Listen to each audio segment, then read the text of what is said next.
6. This hour of Sports Time is brought to you by Lexus of Memphis. Here are your hosts, Brett Stats Norsworthy and former Memphis Tiger Gabe Kuhn.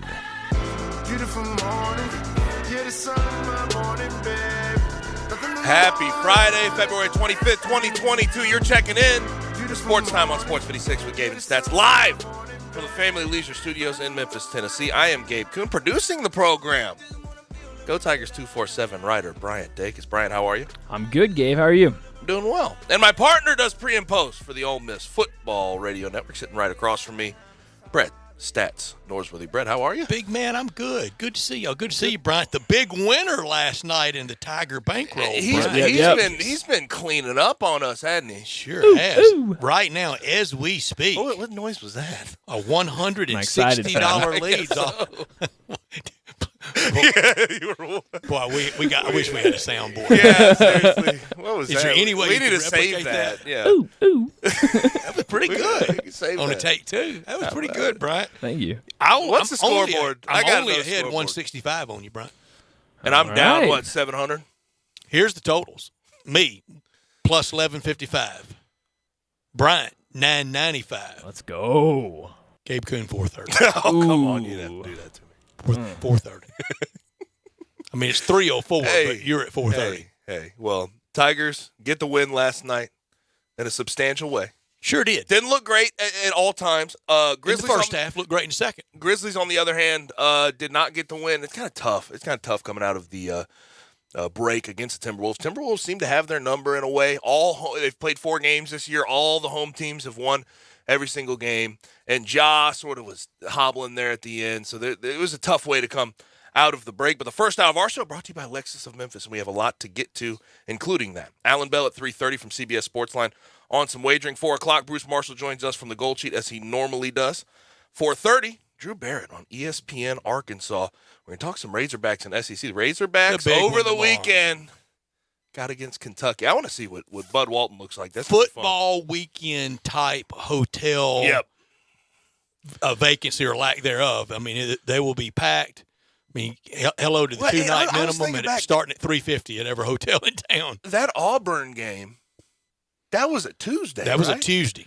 Oh my gosh! Tomorrow, it'll be wingtip to Lot wingtip for of traffic heading into Fayetteville. 5 o'clock, we'll bring on Jason Munns from the CA to talk some Tigers basketball. 3 more games left on the schedule. See what they can do. Everybody knows them. Wichita State, South Florida, and Houston. Yep. 5:45, Taco Bell crunch time. We get out then. Autos on listener line, you know it, 901-360-8255. You can also watch us live and message us on Twitter, YouTube, Facebook, Twitch, and at sports56whbq.com. So, Brett, I was going through the NBA slate tonight, second night of NBA games since the All-Star break, and I see the 9 o'clock sort of late game on ESPN is the Battle of L.A., which before the year you think, okay, Battle of L.A., this is going to be a great time after the All-Star break. Great game.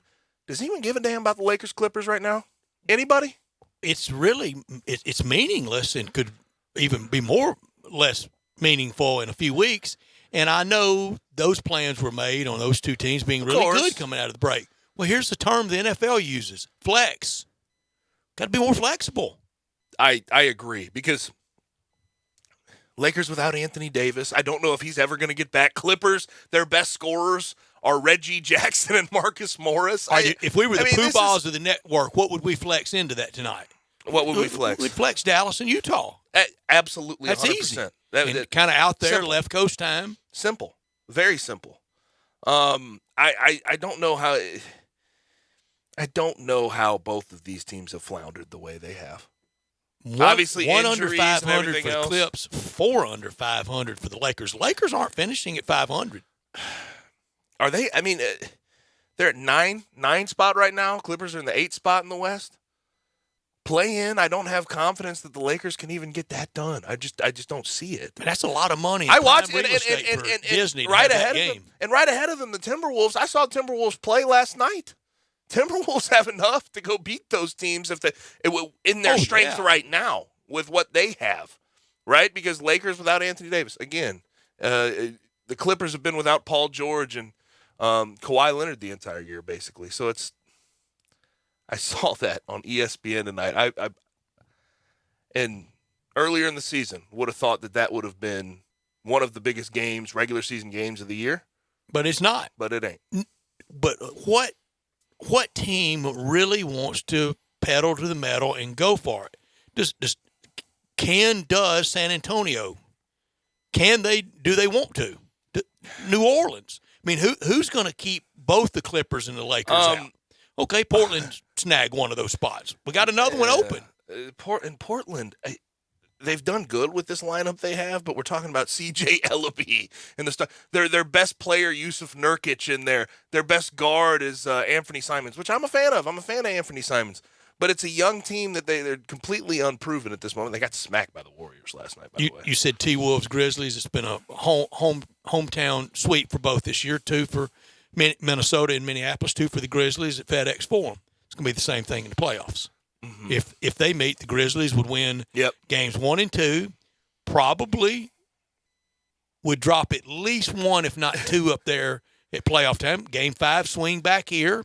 Yeah. It could go 7 against them. And I think it's a possibility. Now, that was a brutal way to come out of the All-Star break. That was brutal in a lot of ways. Losing No late. panic buttons yet. No, of course not. Not because Ja came back. That's why you don't hit a panic button. Yeah. Ja ended up coming back into the game. But it was a hip injury. You had a lead. You blew it down the stretch. And defensively, your point about defense starting before the break. They have been playing with fire for a while now, and it's catching up with them. Whether it's Tyrese Maxey or and perimeter defense, like I said yesterday, is going to kill them. D'Angelo Russell down the stretch of that game got everything he wanted. It got to the point where, Brett, you have Jaren Jackson Jr. on D'Angelo Russell, which trying to switch out on him. But you can't. That's not sustainable. No. You should never have that. Jaren Jackson, he'll foul out a lot doing that. And listen, been really good on defense, great rim protector. You should never have him out there on a shifty guard, ever. You know, at this time unless yesterday, it's a switch. I was making the case, let's don't make too much out of Temple as an opponent. Today, after a good win, let's don't disregard that win. That was important. That they took care of business, they played well. Right. So let's don't make too much out of the defeated, but let's give credit to the victor. And the Tigers easily in the second half. I mean, it was a walk. Right. You got to, but the metrics tell you not to get excited about that game, right? The metrics are telling you who cares. Yeah. 113 net. It's just the game in front of you. But down 8 first half. I understand, and that's not. I don't think that's a bad team by any stretch. By the way, it's good to see Jeremiah Martin back in the building. That was fun. Got to see him help up Tyler Harris on that and one. To end up where he ended up, all-time scoring list, and his freshman year, he scored 75 points. He did all that in 3 years. The end of his senior year, Brett, was fun to watch. Some of the best basketball I've seen out of a Memphis Tiger in a long, long, long time. Hey, just clear out. Here I come. And this is an obvious statement. Tigers have not had anybody be able to handle the ball the way he has since. They haven't. They haven't had the point guard able to facilitate and score like that. And honestly, at this point, Tigers, with theoretically the talent they have on that roster, just need a guy to facilitate. And Alex Lomax has done a better job, but he doesn't do what you would think would be the best job. You need a better guy in there if you want to be a tournament team and a team in the tournament that can make a run. Gabe, for most of my life, big men rule the earth in college basketball. Yeah. Yep. And because, the game itself, it's very much by numbers. 94 feet court, 10-foot goal, 15 feet to the free throw line, whatever it is to the various three-point lines, pro in college. I mean, we know that. So to have that Dick Vitale aircraft carrier, and we had them. I mean, we went through a generation of just one after another. I think now point guards rule college basketball. Guards in general, but really a strong, and there aren't many. I'm not so sure that in the day, everybody say, well, you don't find a big man like that just anywhere. I don't think you find a point guard just anywhere now. Well, I think the most, and you can't make somebody one. In a lot of ways, the guard position. Even at point guard used to be spread the ball around, get a lot of assists, don't turn the ball over. Now, I mean, it's become a scoring position, very much so. And not everybody maybe plays score it that first. Way. Yeah, not everybody plays it that way. Not everybody has the people to be able to play it that way. But that is what it has become. They're hard to find. Who wants to pass the ball that much? Not many people. Man, I want to shoot. I want to see the ball going through. It's not fun in AAU to be. It's not passing the ball. And it's not a slam on AAU. It's just why should I pass it when I can make something happen with the ball in my hands? Well, Ja's only going to create more of that because people say, "Well, look at him. I'm going to do that." Well, you're not as good as he. Yeah, that's the truth. But the Tigers, a lot of these things with them. In the first half, the Tigers, I was scared of them playing tight. I thought the first 5 minutes they didn't play all that tight. Then we had the line change, and they played tight. 8 turnovers in 12 minutes, and they finished with 11. What I was glad to see. You know why they didn't play tight early? Because Duran. And they had the starters in. They had guys that were actually playing relatively well. And as soon as the line change came in, here comes Temple. And I think Penny last night actively saw what happened because it was very clear, first of all. But down the stretch, he played the starters, and I like to see that. But this is who you rides with the rest of the way. He's got to. But Duran, Williams down low, a couple of threes from Quinones and some jumpers from Nolly. That's your team the rest of the way. That's it. Hasn't he proved with a little bit of adversity, whether it's DeAndre Williams, Jalen Duran getting into foul trouble, the lineups get really wonky at times. They do. Right? And last night was not one of those nights. And Gabe, doesn't February 25th every year feel like this for a lot of teams that you get down, here's your word, Bryant, 4 or 5 cats you depend on, and that's what you ride. Yeah. I mean, that 10-man rotation stuff, and, boy, with only one ball, how are we going to play all – how's the minute distribution going to be? That's all goofy November talk. Mm-hmm. But Penny played 6 guys over 20 minutes. Everybody else was under 10. So it made more sense, especially than the SMU. That foxhole with your guys, that's with your cats. With your cats. That's what you need to do. And after that one touch, one shot, second half from Jalen Duran against SMU, I think he learned from that too. He said, all right, let's get him as many touches as possible. And what happens? 22 points, career high, gets to the free throw line, makes 8 of 9. And also the team in general, 25 of 28 from the free throw line. Because I was still without power, I listened start to finish. I mean, it was back to the 70s for me. I mean, it was all radio, all Dave and Matt. And Dave remarked on it, and a good catch by him. Duran's free throw motion it's textbook. Mm-hmm. It's what you would go out and teach. He's been taught well. He's got it down, and I think that is a lot to free throw shooting, even if it's bad. It's almost like a golf swing. Because you're right. You got 60%. Yeah, but you got to have the fundamentals there. Yes, and he's got them. And when he puts the work in, and it looks like he has as the years gone on, he's really steady. His mid range has grown as the season has gone on. And you can see the development there and what could happen. I still think his best ball is right there around the rim and being able to pound people down there. I think he don't can mind develop. the jumper. I think he can develop more of a post game. He's still really, really young.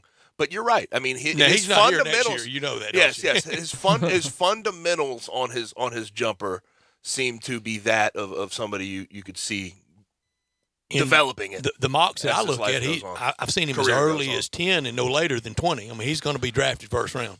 If he plays like he did last night, it'll be higher than that. And some of his motivation down the stretch for a lot of people. This is money time. This is time to maybe move up 4 or 5 spots in the draft. I was going to say, before the year, I didn't see a lot of places that had him past 10.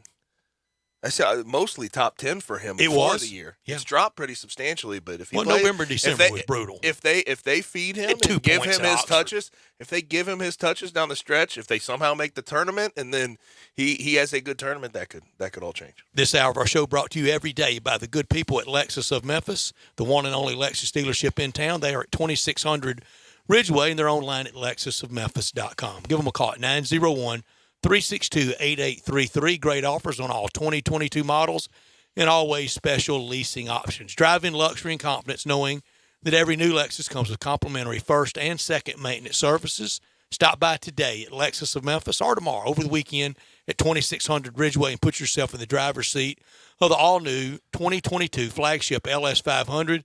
You'll be looking and you'll be driving in style. When you purchase a Lexus, you get top-of-the-line engineering and design and they make for the luxury driving experience. 901-362-8833. Online at lexusofmemphis.com. Experience amazing at Lexus of Memphis. Top story of the day. That's the Tigers at 16-9, 10-5 in conference. Staying in that number 3 spot, 78-64 last night. Again, good to see Jeremiah Martin in the building. And it just highlights what we know, what we have said just about the entire year. Tigers need their front court to be consistent if they want to get to the tournament and compete when they get there. And it was last night. Duren and Williams combined for 41 points. DeAndre, I think in a lot of ways, needs to be more disciplined, needs to stop fouling as much because him in foul trouble spells trouble for Penny in his rotations. But I thought last night those guys came with a different vigor that they did against SMU. And Duren, it's funny because it's sort of a recycled talking point. We're talking about SMU. Oh, he only got one shot in the second half of SMU. Well, he gets more touches, more shots, career high of 22 points. Front court needs to be assertive every single game. And you look at what's ahead of them, no reason to get overly excited about wins in the next two, but they are absolutely necessary. I was watching after the game, Joe Lenardi came on to talk to the guys. Tigers right now replaced SMU as the last four in because SMU didn't play, but they are firmly on the bubble. They control their own destiny down the stretch here. They need to go do it. There's a lot to play for. It feels like a whole bunch. My top story, Tigers wins. They win, Grizzlies lose. At this point of the season, that's kind of okay. If you had to hand out a win, the Tigers really needed it much more than the Grizzlies. And the Grizzlies can endure. They could have a loss, and they had one coming out of the break. The Grizzlies didn't have to win last night, but the Tigers did. And so they went out and took care of business. And for the Grizzlies, 2-game losing streak, facing the possibility of a 3-game losing streak tomorrow night, but still, there's so many games to play with, and they're in good shape. Not top story of the day. And that's where I start with my not top story of the day. Grizzlies drop one to the Timberwolves, 119-114 on the road. They're 41-20, nothing to really push the panic alarm about. But Ja going down, having a hip injury, that's scary to me. That's very scary to me. I know he came back. He was still limping, though. He was still having issues with this. And I've talked to you about this in the past, Brett. There's 2 injuries in sports that scare you more than anything. And I'm not going to say knee because I think nowadays with the ACL reconstruct, everything has gotten so much better when it comes to knees. But hips and backs are always completely terrifying. We'll see what happened with Ja, but he did come back, and he still showed no fear. Eventually with his game, Brett, last night proved to me he's going to have to grow a mid-range or a 3-point shot off the dribble, and I think he has. He's improved over his career already. There were some moments last night where you saw defensively they need Dillon Brooks back in a big way because their perimeter defense struggled. Again, Jaren Jackson Jr. on D'Angelo Russell is something you never want. D'Angelo Russell, 37 points, 23 in the fourth, just asserted himself in a big way. Bright spot, though, how about Zaire Williams? That is fourfold what I saw him do in college. The development of this young team by this staff has been something to behold. My not top story, that 2-game losing streak for the Grizzlies. It spans a lot of time because got the first part of it before the break and this one last night, and go to Chicago tomorrow night for what could be a preview. I'm going to say it, yeah, NBA Finals. It could be. Sure hope so. And it could be against the league MVP in DeMar DeRozan. I still don't get why he is not getting love. Last night, what he did, it's every night out for him. He's in God mode this season. I mean, truthfully. And the Lakers could have had him and chose Russell Westbrook instead. Ugh. DeMar, that shot last night and 15 seconds left against the Hawks to go up. They end up winning the ball. Do we freak over a 3-game losing streak? Collective freak. Anybody? Got any freak? No freak? Still no, not there. No. Still not there. No, me either. Unless there's injuries. No. You know, there's certain things that would it's the make NBA. you freak out, but it's an 82 game a lot season. Of games. It just sort of shows you that. Also, a not top story could be I figured out Amanda Bynes. You remember Amanda Bynes? Yeah. She has a conservatorship. She needs one. Oh, I think so. I hadn't seen her since she was She's a walking crowd. on Nick at Night when I was a kid. Nickelodeon at Night when I was a kid. That's the last time I'd seen her. Now she has a face tat and a bull ring. That's 2 cries for help. Not all face tats are, well, not all bull rings are cries for help. I see people with bull Oh, rings all the time. Amanda Show. Yeah. I should She have was said on that. All That. You remember All That? Yes, Did you watch it, yes, Brian? yes. I did. I've never watched it. So she filed today. She filed today to end her conservatorship of 9 years. How about that? Yeah. You're right. She does have a face tattoo. What was up with conservatorships with young women at that time, huh? You think there's been good face tattoos? Anybody ever had one? Yadier Molina's got a nice neck tattoo. That one's nice. A lot of that's not really fake. there's some successful rappers with some. I like the face Games tattoos. tattoo on his cheek. Well, Gucci Mane has Gucci Mane. the Well, ice didn't he get cream. rid of the ice cream? I think he He did. had What do you think Have you seen that one, most Brendan? judges think of someone trying to end their Well, okay, come conservatorship on. With a face tat? I get it. and a ring through their nose? It's Well, a different- Brett, we I shouldn't be understand. judging books Listen, by the cover, Listen, you know? I agree with that, right? You can't just profile someone. But I agree with what But you're saying. I know where you're coming You from. make a valid point. You make a valid point. He or she's up there with a robe on. Well, hey, scales I forgot to mention, at least the face tat's a heart, so she's showing Yeah, you got love, that, right? you got that, yeah. Peace, we need love, more, and we positivity. need more love, don't we? It's probably the All least the time. cute heart you'll ever see. Though, Yeah, it's not great. You think on I someone's face. Do you ever think I would ever watch Nick at Night? No, No. I know. What channel is it on in my DirecTV package? I don't I know. couldn't tell I ya. would no idea. No idea. In the 300s or something? That's probably pretty close. Yeah, I couldn't tell you. If you were watching Nickelodeon, we'd have some issues. If I ever pulled up fact- on you watching SpongeBob SquarePants, you Love might have In SpongeBob. fact, when my nephews were little, and I asked one, I said, "What are you doing?" He said, "Watching Barney." For a long time, I thought he meant watching the Andy Griffith Show. Oh, I And Barney- love and Barney the Fife. Andy Griffith Show. I didn't know it was Barney the purple That's dinosaur. funny. That's really Barney was funny. always. Barney was always. That's a creepy dinosaur. Man. Loved me some Barney. What as a other child. freaky show they had? The Teletubbies. Yeah. Oh, Teletubbies really weird. Great. Very, very weird. All I could imagine is coming in late at night at Fayetteville about 1:30 in the morning and putting Teletubbies on. That would freak out everybody. Instead, we put on Late Night with David Letterman. Yeah, Real late yeah, night that's better. on NBC. That'll do it for Top and Not Top Story of the day. When we come back, we bring on our good friend from CBS Sportsline on some wagering, talk some NBA, some college basketball with our good friend Alan Bailey. You're listening to Sports 56, 98.5. The all-new Sports 56 Mornings with Greg Gaston and Eli Savoy. Brought to you by Action 24/7, James Gaddis Jewelers, and Acura of Memphis. Weekday mornings from 7 to 10 right here on Sports 56 and 98.5 FM.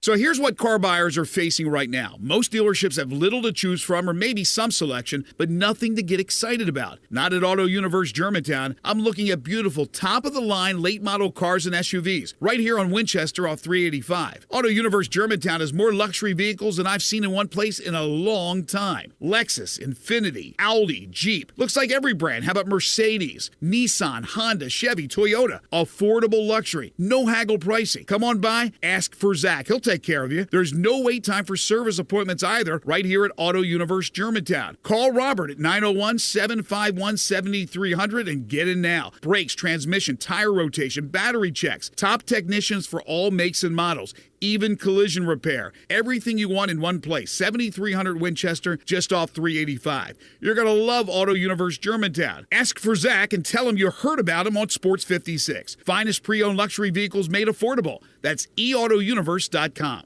So we all know you can get everything you need at a grocery store, but why would you pay more for lesser quality meat?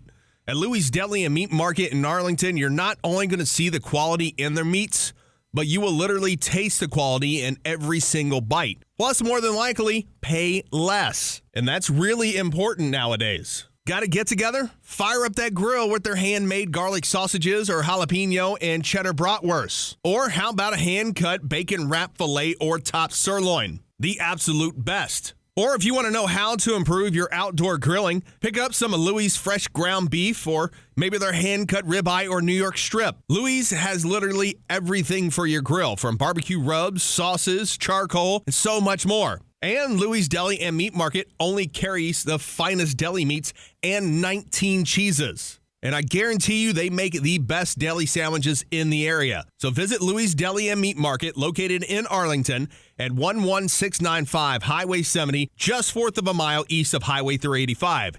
Is locally and veteran-owned. Is Louis Deli and Meat Market. It's the quality you can see and taste. How do you make the most of your land? If you ask the Wrens, who run with us on a John Deere mower, they tell you. I mow first, then I do all the trimming. But the Hubbards, who work behind the wheel of a John Deere compact tractor, would say. If it's something you want, just go after it and try it. Then there's the Mosers, who may mention from the seat of their John Deere Gator UTV. You can't be all work and not play. There are millions of ways to make the most of your land. Learn how to make the most of yours at Deere.com. Nothing runs like a Deere. Hi, I'm Troy Fiveash, owner of Fiveash Roof Services. Can anyone explain to me why anyone would care how I measure your roof? We've all heard about measuring your roof from outer space. Well, to be honest, that's not possible. There are aerial pictures that can be taken every 4 years that can be used to measure most buildings, but it's not from outer space. Besides, no one, and I mean no one, can tell you what's wrong with your roof or even if you need one looking at pictures that could be 4 years old. If you'd rather do business with a family-owned and operated business with a lifelong tie to Memphis that refuses to mislead or use gimmicks, give us a call. Best products, best warranties, and the best service we know how to give. Fiveash Roof Services, proud partner of the Memphis Tigers and the official roofer of the Memphis Tigers home team. Fiveash Roofing, fair, honest, and ethical. 367-0050 or memphisroofer.com. 367-0050 or memphisroofer.com. Fiveash Roofing, it's what we do. We're here for you. The spring sales event is rocking and rolling at Gossett Mitsubishi on the Pike. Want 43 MPG Highway in these crazy times? We Gossett in 2022 Mitsubishi Mirage $239 a month or $16,715. 2022 Mitsubishi Outlander Sport 27 MPG combined in an SUV $349 a month or $26,010. Plus redesigned 2022 Outlander. We Gossett at $398 a month. Not a lease, you own them. And get our stellar 10-year 100,000-mile powertrain limited warranty. That's Gossett Mitsubishi, 1870 Covington Pike, or shop online anytime at memphismitsubishi.com. If you want it, we Gossett at Gossett Motor Cars. All 72 months Mirage, NH001-803, MSRP 17465 Sport, NU003361, MSRP 27010, Outlander NZ053093, MSRP 29615. Includes all rebates and incentives, PF 695, excludes tax, title, and license with approved credit. See dealer for complete details. Offer valid through 2/28/22, dealer stock only. Now, back to Sports Time on Sports 56. This hour is brought to you by Lexus of Memphis. Here once again are Brett Norsworthy and Gabe Kuhn. Get it? Text a message, I don't know the number. Flexing on these every bone. Back rolling on Sports Time on Sports 56 with Gabe and Stats, and it's time to bring in our good friend from CBS Sports Line, Alan Bell, at Alan Bell 247 on the Twitter machine. Alan, how are you, man? Still counting all that Super Bowl cash, aren't you? Yeah, I wish, man. What's good, boys? Y'all doing all right? Yeah, we're hanging in there. We're doing well. This is a strange wagering, handicapping time of the year. Everybody's waiting to get that bracket in their lap. But, Alan, starting on Tuesday next week, we have these smaller conference tournaments. I love these little bandbox, one-bid league with so much passion and energy in it. I know you're watching and scouring a lot of those leagues for an edge. Tell us about that, and tell us about, as you head into March Madness in the NCAA tournament, what people should really watch for, the seeds, things like that. Yeah, definitely. So, you just mentioned it right there, right? Like, and, look at it as a whole at, upcoming conference tournaments, teams are playing for seeding. Like, understand the teams that you're betting on and teams that you're betting against, whose backs are against the wall, right? Like, it's do or die for some teams, right? Where they might be playing against a team who's, quite frankly, already a one seed in the conference tournament. Not saying that team loses. Let's get home. Yeah. Yeah, but when you're talking about covering, like, that's a different deal, right? So pay attention to that. Also, find your trends. And I'll tell you what, I'll give you guys an absolute gold nugget that we have been cashing on this show week after week.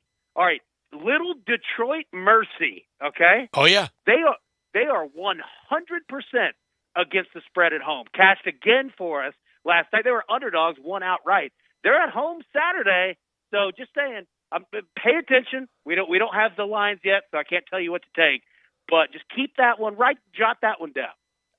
I'm with you, and I'm with you on the motivation. I'll never forget because a couple reasons. Memphis, we hosted the Southeastern Conference Tournament in '94, and on Saturday, in a classic Saturday semifinal game, Kentucky knocked out Arkansas.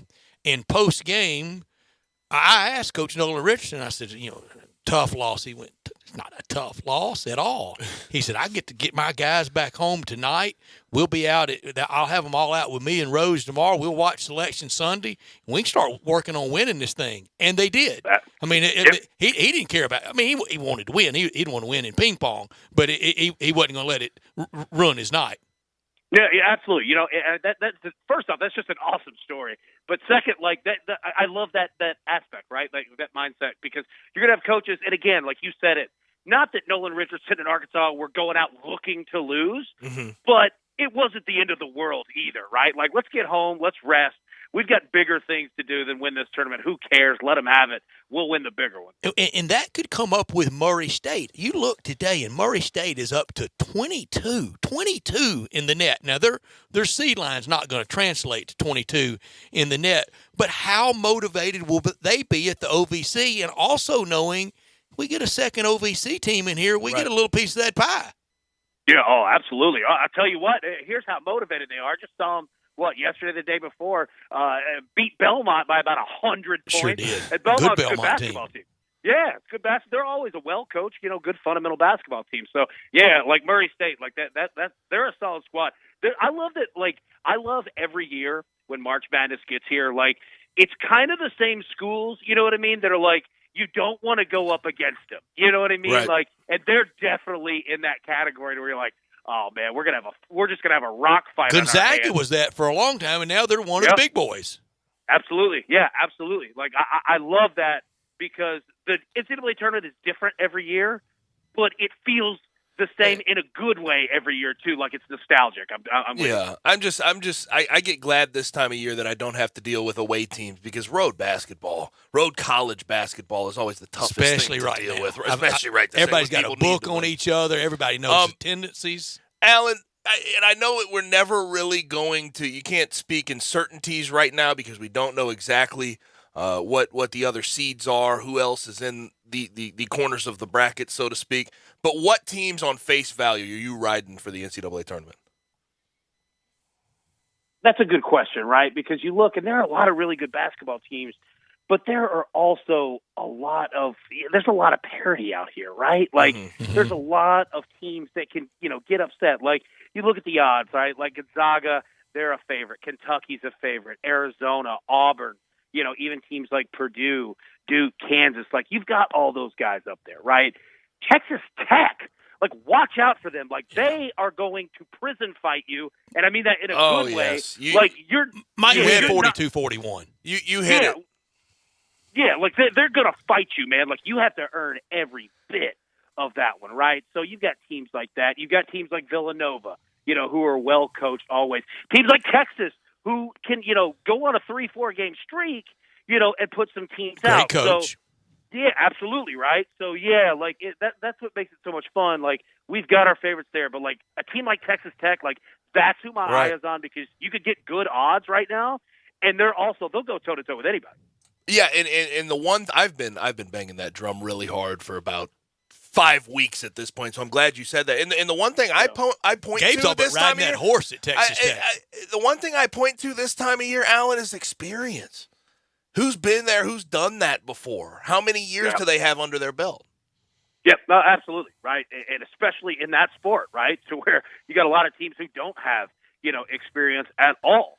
So yeah, I'm definitely with you. That's why we always see teams, like Iowa, Wisconsin, right? Like they always seem to make runs because they've got juniors, they've got seniors mixed in, with freshman 5-stars, right? Who could put points on the board. So yeah, you're right. Like teams that have a good, just kind of mixture of their starters and especially benches, right? Like it's another thing to pay attention to. Who has good benches? Who could, whose benches can put up points, play defense?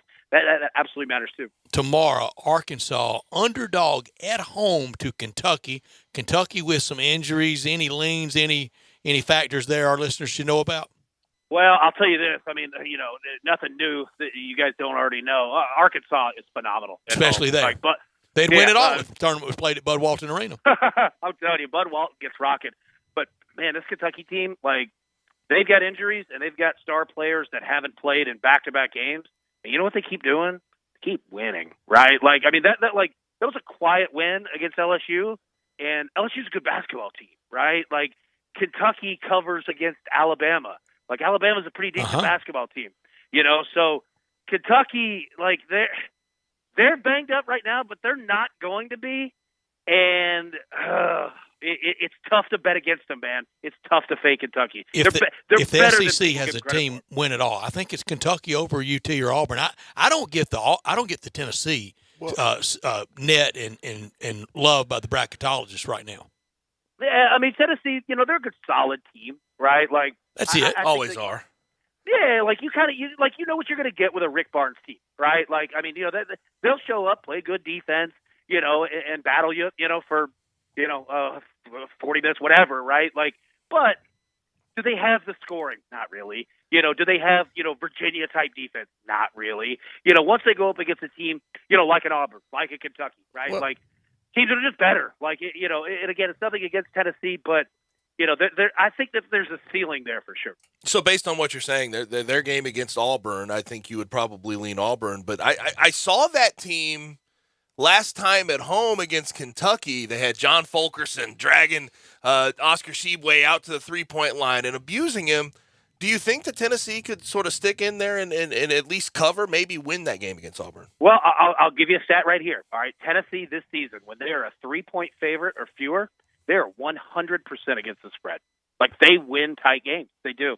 But, with Auburn, if Jabari, is shooting like he can, and Auburn's, putting up points like they can, good luck. There's not many teams in the country that can play with that. But if Tennessee's hitting their shots and Auburn isn't, that's going to be a tough game because that place is going to be loud. Bruce Pearl's coming back. Right.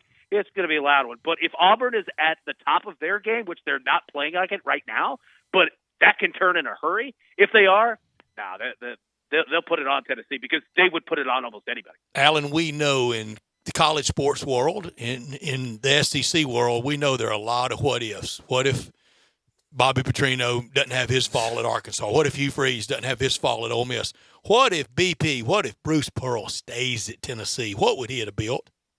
Man, he had it going. He did.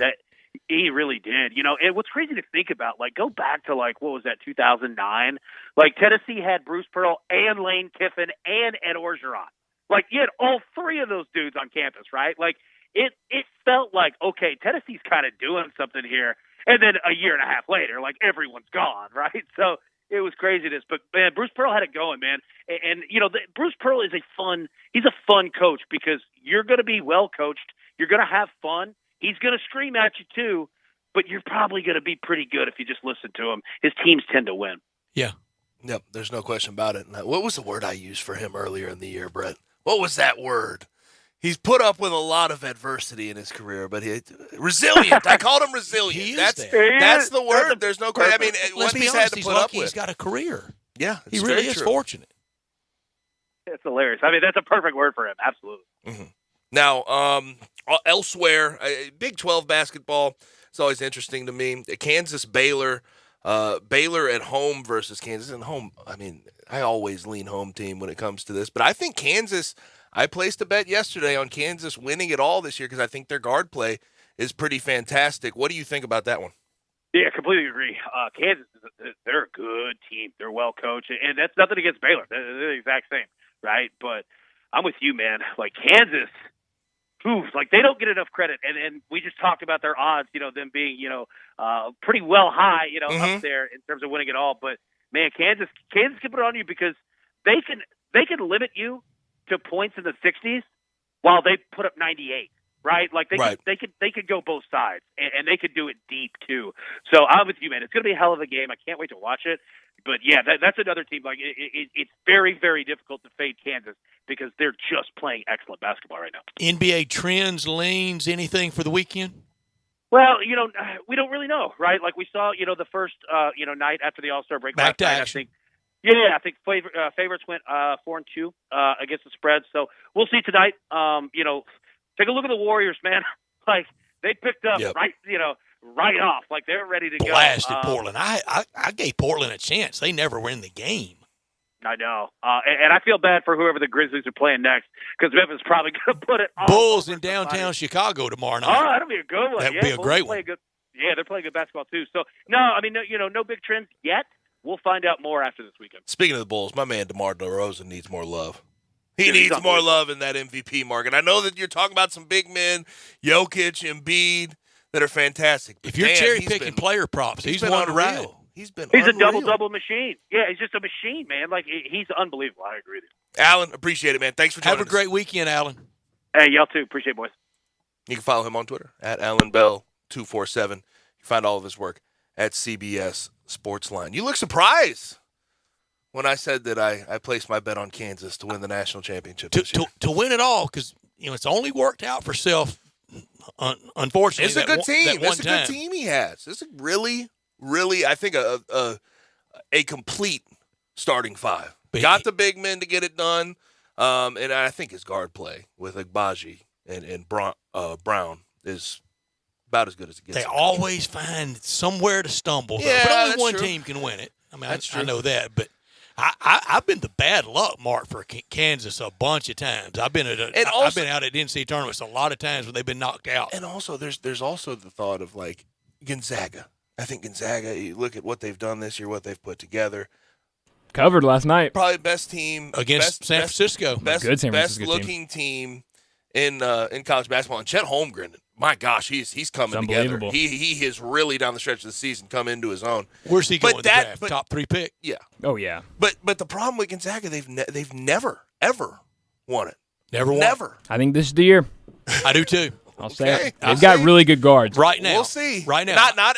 They don't have a Jalen Suggs though in that group. No, but they have a complete set of guards this year. I mean, all three of their starting guards average over 10 points a game. Their starting point guard, Andrew Nembhard, averages over 5 assists a game. I mean, Nobody's they do a lot of work. As Suggs was. And I'm starting with my bracket of them winning it and working the other direction, and then letting it fill in. Can you get talked off of that before the season's over? Probably not. Unless there's injury, no. Yeah, you're talking about West Coast Conference teams and that tournament. And They're everything. still in that league, aren't they? It's gonna be kind of hard to get talked off of that. We'll go ahead and get to a break. We'll come back. We'll wrap up. Hour number 1. Stay with us. You have opinions? What do you hear? What do you say? We want to hear them. Call or text us on the AutoZone listener line at 360-8255. That's the AutoZone listener line at 901-360-8255. Acura of Memphis invites you to experience the all-new, completely redesigned 2022 Acura MDX. It's the most advanced SUV Acura has ever built. Experience the convenience of full connectivity, including built-in Alexa, Wi-Fi hotspot, and wireless charging, from the stunning interior complete with third-row seating. Stop by our state-of-the-art facility and take advantage of our aggressive APR offers today at Ridgeway and 385. Or shop online from the convenience of home now. Visit AcuraofMemphis.com.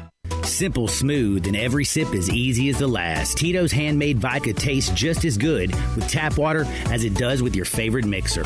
Back in the day, Tito distilled, hand bottled, taste tested, sent to a few friends, then taste tested again to give you the finest juice around. No frills, no flavors, no fancy labels, just the good stuff. Just Tito's. For recipes, videos, and more, visit Tito'sVodka.com.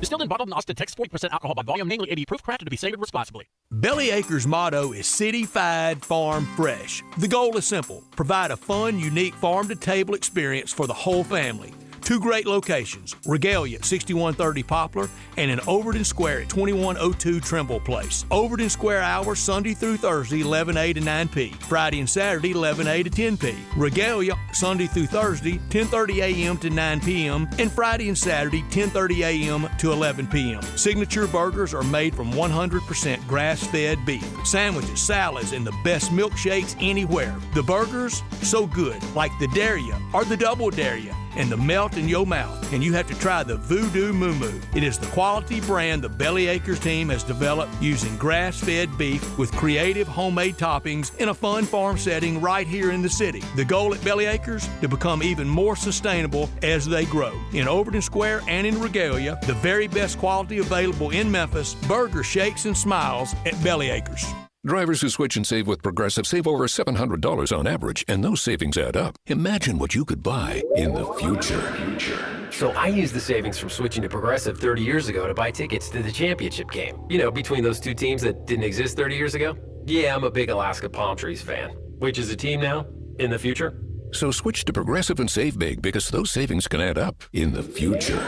Progressive Casualty Insurance Company and Affiliates. National annual average insurance savings by new customers surveyed who saved with Progressive in 2020. Potential savings will vary. Mount Moriah Auto Sales. What sets them apart? Great selection, quality, high-end to low-end cars, and low mileage. Mount Moriah Auto Sales is under new management. Ask for Emmett or Steven. Check out their great selection of cars or trucks. Choose from Dodges, Jeeps, Fords, GMCs, Infinitis, Porsches, Range Rovers, Lexus, Mercedes, BMWs, even Bentleys. Mount Moriah Auto Sales also has a great service department with 12 bays for everything from oil changes to alignment to new tires. Go to MountMoriahAutoSales.com. Pick out your like new car or truck today. Mount Moriah Auto Sales, right on the corner and right on the price. Now, back to Sports Time on Sports 56. This hour is brought to you by Lexus of Memphis. Here once again are Brett Norsworthy and Gabe Kuhn. I've been moving calm, don't start no trouble with me. Trying to keep it peaceful is a struggle for me. Don't pull up at 6 a.m. to cuddle with me. You know how I like it when you loving on me. So Bubble Watch last night, we had some games. Maryland at Indiana. Indiana got the W. That's not necessarily a good thing for the Belmont's done on two bids unless they win the automatic OVC. Yeah, I think Indiana just about put themselves in, too. I think so. Gonzaga gets the W over San Fran. San Fran, I mean, that's not going to in. hurt them drastically or anything. I think they're still probably leaning in. And by the way, the Timmy mustache is so back. Oh, yeah, it is so back. For sure. Did he do the celebration, though, the mustache celebration, though? I was riding and watching. I didn't. I think he stopped that. I wasn't paying too close when you go full roll. And speaking of, I don't know about that. I'm gonna have to get the mustache mousse to go full Raleigh. You got to do that for opening day against State at Starkville. Maybe. Yes. Maybe. That'd be pretty fun. Also, the end of that game, and I know it was late, but Khalil Shabazz, who's a really good player for San Francisco, got elbowed in the face. He was leaking on the floor. Yeah. That was scary. It was, and that's sad too. This was his last home game. That sucked to see. But San Fran takes the L last night. And who's the better front court in your opinion, Auburn or Gonzaga? Oh, Gonzaga. Gonzaga by a lot. Oh, yeah. No, it's close. No. Jabari Smith and Walker Kessler are pretty unreal. I think it's Gonzaga. I think it's Gonzaga. Yeah. Okay. And I know their guards are better. Yeah. Okay. I'm not. Look, to say it's not close, I think is a little bit overstated. You do have a top I didn't 3 question draft it. It was an immediate Gonzaga. I think it's fair. I mean it's a fair argument, but it's. But you're talking about Jabari Smith might be a number 1 overall pick too. You got to remember that. Could be. Got to remember that. But I'm not too high on Walker Kessler, especially over this. I'm sorry, Brett. He's Timmy with more rebounding and shot blocking. Yeah, but I like Timmy as more of a scorer. Timmy more of a scorer. Yeah, and less headband. a lot less headband. You know what I think about is like Drew Timmy against a guy like Walker Kessler come tournament time, something like that. I wonder how Timmy is able to sort of overcome that. Mustache power. Yeah, I guess so. The mustache is so back. I mean, it really is last back. year in the finals. Yeah. We had Belmont at Murray State. Murray State just killed them, and Belmont's done. Yeah. And then the last one was late night last night. Oregon got the win over UCLA. They keep themselves in the conversation. I didn't get to see it because the whole power issue, but I kept up with it. This is a Dana Altman special, isn't it? Play your way basically into a play-in or maybe a 10 seed somewhere and make a run. That seems like Oregon every year. It's a little like Memphis, a little higher value than that. Doesn't quite play with the fire, and he has opportunity against better net teams. To play with a little more he fire. Does, but it's late in the year. Late in the year. Somehow he turns it on and gets some top 15, top 25 win. Let him to put himself over the edge. The season starts in November. To probably get that last Pac-12 bid and then make a run somehow. That's Oregon's MO. And be very dangerous. Yes. Got some text here at the AutoZone listener line, 901-360-8255. Matt texts in. He says, from here on out, if the Tigers shoot 75% plus from the line and score 75 points, they pretty much win every game, at least through the conference tournament. Oh, I agree with that. Yeah. Because remember, a few weeks ago, I said the slash line needed to be 70 at the free throw line, turnovers around 12, and made three-pointers 8 north.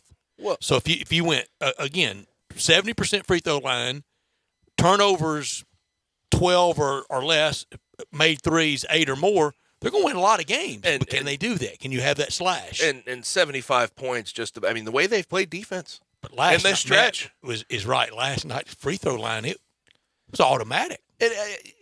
Ever since that SMU game, after all of that nastiness, and honestly, I'd even go probably before that because they didn't play overly bad defense in that game. But their defense on this stretch has been good. Mm-hmm. It has been what you expect to see.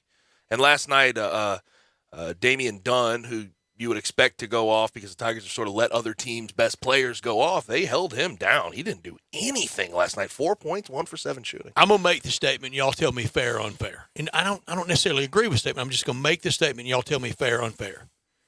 This Tiger run that they are in, 7 out of the last 8, is because this league is so bad. Fair or unfair?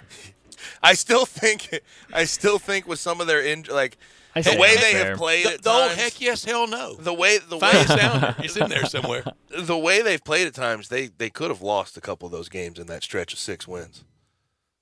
They could have lost a couple more. So, yes, I think they get helped. Have in a they lot really of ways. gotten better? Or did No, I think they've really gotten better. I do too. I think they've really gotten better. They've gotten healthy too. Yeah. I think that's. Those were rhetorical questions, Tiger fans. Rhetorical. But yes, I get your sentiment on the AAC as a whole. The AAC because it's pure not slop. It's not a good basketball conference. Just this year, especially. And again, we've had the conversation 5 years ago. You thought there was no way they'd be in this position where they were struggling halfway through the year to even think they were going to get 2. We thought this would be the cornerstone of the league. Men's basketball. And it just hadn't been. Let's see here. So it said the Tigers had a scare from Temple in the first half, but their size and depth eventually clipped the Owls' wings. I like that. Very good. There we go. I'm feeling more confident see what you did there. now that the Tigers will make the NCAA tournament. And without Bates, who would have thunk it? Before the year, no one. You would have thought Imani Bates would have had to be the guy, but again, preseason, Final Four. I had Gonzaga, UCLA, Purdue, and Memphis. Gabe had Texas, UCLA, Kansas, and Memphis. Bryant had Gonzaga, UCLA, Duke, and USC. The biggest Boogie Ellis fan. And also, I am east Boogie. of Los Angeles. But USC last night sort of proved why I'm not a big. Well, they had 2 of their better players out. It was just with Boogie. injury. I thought. No, they had another guy out. Okay. I forget exactly who it was. I was say if you were going to make if you were going to say Boogie was out, that's why they struggled with a 3-win Utah team. I was gonna have to come back pretty hard on that. Yeah. No, Oregon State. Sorry, my bad. Utah played last night. Arizona. Yeah, got killed. I think the big men still can dominate, Brett. We see evidence by what Duran has done the last few games. But I still think tournament play, if you want to make a run in a tournament, guard play is where you get it from. Big men can still dominate, but you need more than that. The Tigers can't play fast, though. They have to slow it down and get into a half-court set and kind of play inside out. Somebody says on my pick for Kansas to win the national championship this year. So dang stats. You must not have been at the national championship in 2008. I was not there. I was the only one from this radio station that didn't go to San Antonio. I was holding things back here and enjoyed it. It was fun. You know what? Shout out, though. We have not brought that. We have honestly, this whole season, I don't think that's come up with me and you. And we haven't brought up 2008. This is how smart I want to keep it like he that. is and how creative and clever and good businessman and great radio operator, Dr. George Flynn, that he is. That Sunday, Eli Savoy calls me and goes, "Get to the radio station. Dr. Flynn wants to do a countdown to the national championship game." I said, "Heck yeah, great idea." I'm not kidding you. I came in here we did it like from 2 to 5. Checked in with everybody in San Antonio, George, Dave, Eli, Greg. Right. Literally everybody was at the Final Four but old Brett. and I was here and had Senator Lamar Alexander called in. The governor called in. And that's Dr. Flynn's contacts. And Elliot Perry joined us. I think Hank McDowell joined us. And I'm not kidding you, for 3 hours, you couldn't have gotten through these phone lines. They were melting. Yeah. I mean, people were that excited. It was fun to do. I got cold chills thinking it was a fun day in this radio station. On a Sunday afternoon before a national championship game, that'll do it. Sign me up next Smart Saturday. idea. Very no question. smart. That'll do it for hour number 1. Hour number 2 is going to be a busy one. We start with Bruce Marshall from the Gold Sheet. Then at the bottom of the hour, bring on Drew Barrett from ESPN Arkansas on Razorbacks and the SEC. You're listening to Sports Time with Gabe and Stats.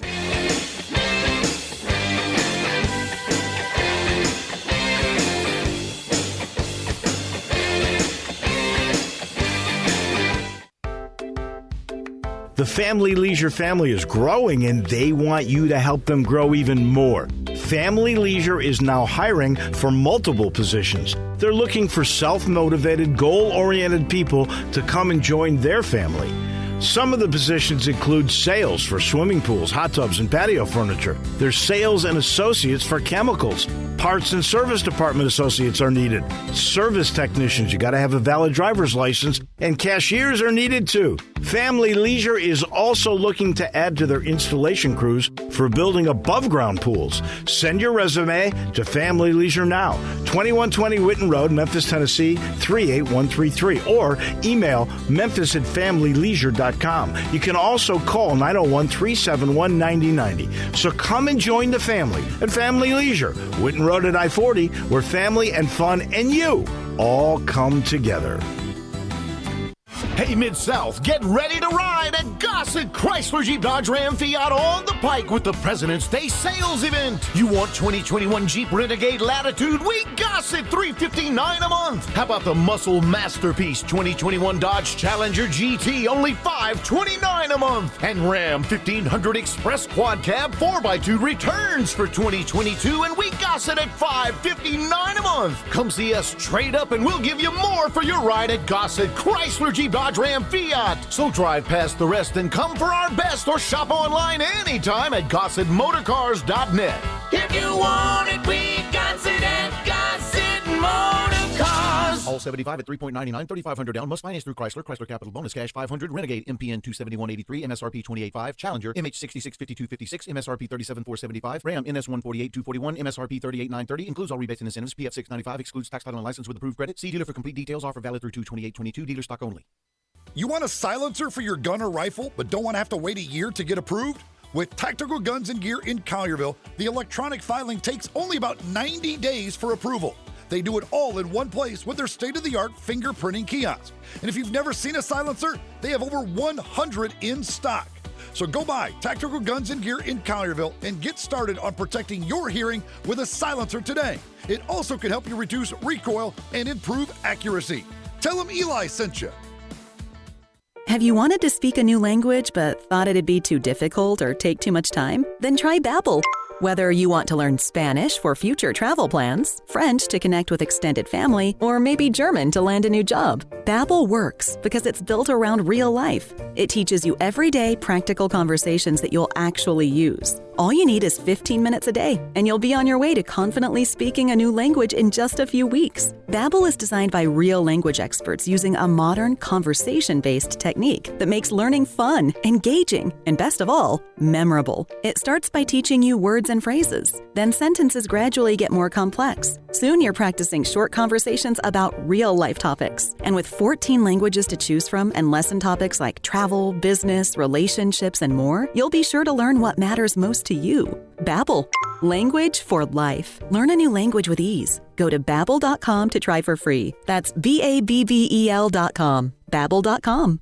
If you want to make money in sales, Flynn Broadcasting wants you. If you can sell, Flynn Broadcasting has a great career waiting for you. If you can sell, we have great benefits, salary, commission, sales leads, and a great place to work. If you can sell, let us know today. Send your resume to jobs@flynn.com. Can everyone sell? No. But if you can, Flynn Broadcasting wants you. Apply today at jobs@flynn.com. Start your great career today at jobs@flynn.com. Flynn Broadcasting wants you. Ole Miss Rebel Yell is back. The Rebel Yell Hotline Radio Show is back on WHBQ Sports 56 and 98.5 FM. Every Monday night at 6, hear the latest news on your Ole Miss Rebels with Yancey Porter with 24/7 Sports, former Ole Miss defensive tackle Mike Fitzsimmons, Gordon Ford covering SEC Sports Call, and former Ole Miss baseball announcer Gary Darby. From kickoff to free throw to extra innings, your Ole Miss sports on the Rebel Yell Hotline Show right here Monday night at 6 on Sports 56 560 AM and 98.5 FM. Your Mid-South Sports Station. We are Sports 56 WHBQ Memphis and W253DF Memphis, Flynn Broadcasting Stations.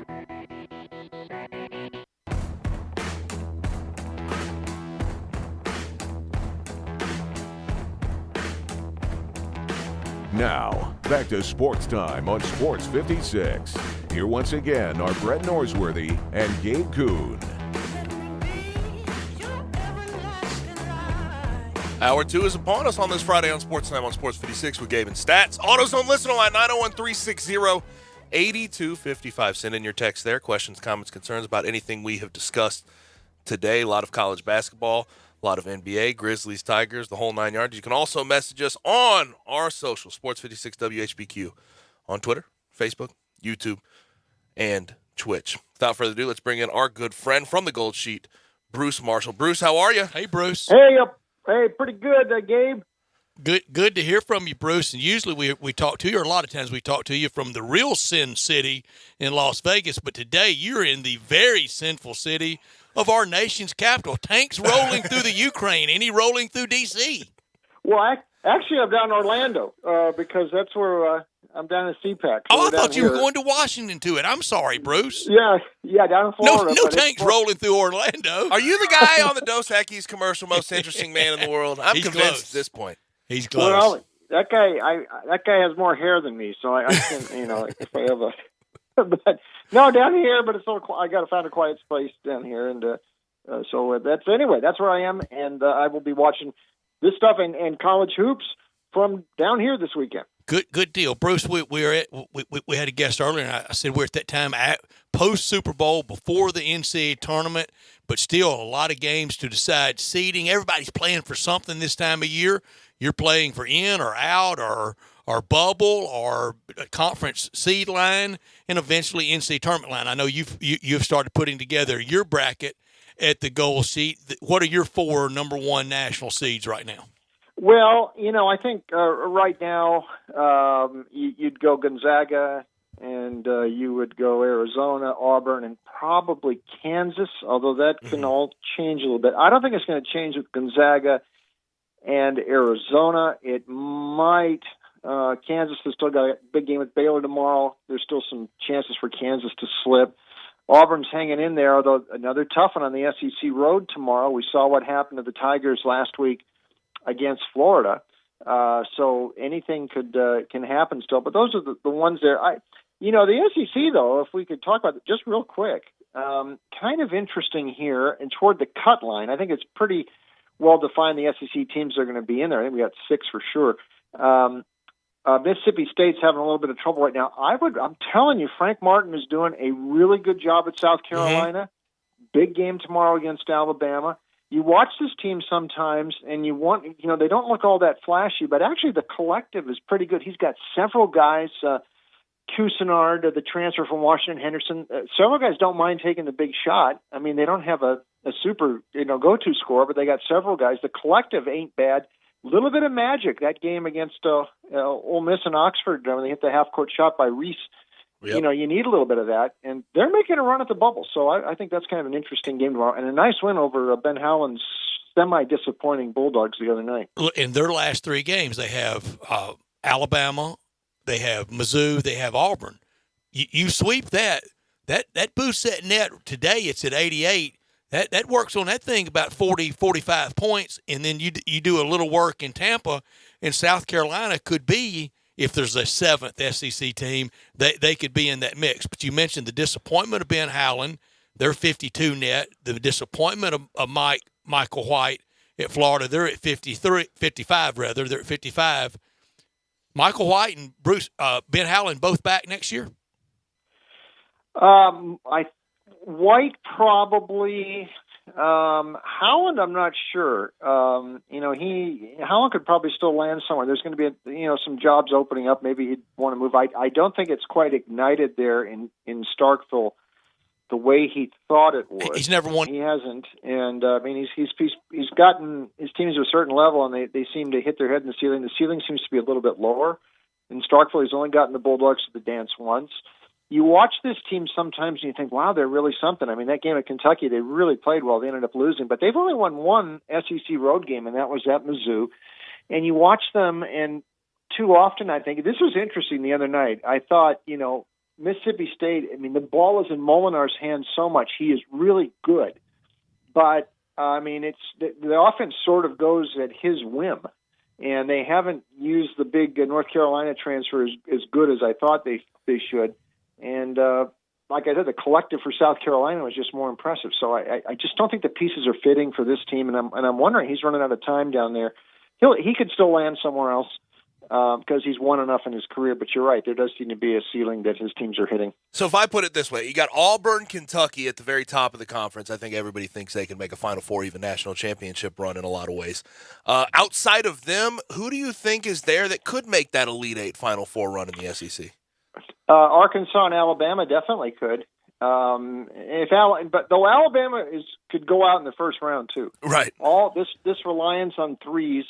It's the flying Walendas. It's a high wire act. It is. It's a good analogy, Brett. Thank you. I tried hard. Yeah, but they shoot so many threes. I am telling you, we talked, I think, last week about Arkansas. That's the game tomorrow against Kentucky. I'm really watching. Because Arkansas is almost in protected seed territory now. I think they're moving up on the 4 line maybe, and they've won 12 of 13. They won a nice game at Florida this week. Good, they grinded one out against Tennessee last week. Recently, I have been really impressed with Jalen Williams. Now he is a very active post threat. He's not a classic aircraft carrier down. They can move him out to the top of the key, and he really passes well out of the high post. He's a great passer, and he's very versatile, and he can rebound, and he does what they need, and he can switch out on defense and do the things. Also, they went a little bit bigger with that lineup back in mid-January, and like we said last week, I thought Musselman went a little too far with the transfer portal this year. You can't just keep fitting a new lineup in every year with new guys, especially who have played their whole careers elsewhere. But finally, it started to click. He went a little bit bigger with his lineup. Umudi at the 2, Tony at the 3, Note at the top, and he put Likes coming off the bench, little guy from Miami. He's a good spark plug off the bench. But that combination, Umudi has also started to hit some threes in recent games, and he's capable of hitting 5 or 6 threes. And that's been something that's been inconsistent for Arkansas. If they hit threes, they can beat anybody. Watch that game tomorrow with Kentucky. I think both those teams are Final Four threats, and no matter what happens in that result tomorrow. But I think Arkansas might get them. And the point about Jalen Williams is well taken by me, because I watched the last time Kentucky was on the road. It was against Tennessee, and they lost pretty substantially. I saw John Fulkerson take Oscar Tshiebwe, who's probably right now the favorite to win Player of the Year, took him away from the block, took him around the three-point line. Jalen Williams has the ability to do that as well. I think that could be a really interesting matchup to watch. I agree, and mention Fulkerson. Now, they've got a game tomorrow with Auburn. By the way, is Fulkerson in like his 15th year at Tennessee now? Yes. Bruce, I joked with Tim Brando. He slid right in after Ernie and Bernie.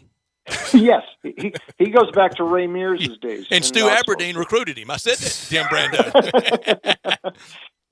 But Gabe's right. I mean, he was a pretty good matchup for Oscar. Williams can do some of those same things. I think that's the best game on the card tomorrow. I am looking for, if I can watch that. I'm not sure I can get in front of a TV, but I'm going to try see if I can find one at this place tomorrow to watch. So Fulkerson's 6th year, right, Brett? It's 6th year now. I think it's 6th. I lost count when he was eligible for Social Security. I hear that. I mean, it's almost like, Harry Truman when he signed the Social Security Act. Bruce, he got the first card. Fulkerson got the second one, I think, didn't he? Yeah, he did. And he's the only college player with has to use hair color for men. He's got graying hair. So Bada bing, we ran through all the Fulkerson jokes, didn't we? And it's always scary even to say Fulkerson. Bruce Marshall from the Gold Sheet with us. Bruce, who's Mr. Right at Louisville? If they could hire anybody, we just wave around a big checkbook, get Papa John's back involved, everybody on the same page. Who should they hire? Musselman, though I don't think he'll leave. I said that earlier in the week, and I didn't make many friends with my. No, I didn't say that. I said that should be the guy Louisville should go after. He's not going to take it. Arkansas would hunker down and keep him, but that should be number one choice.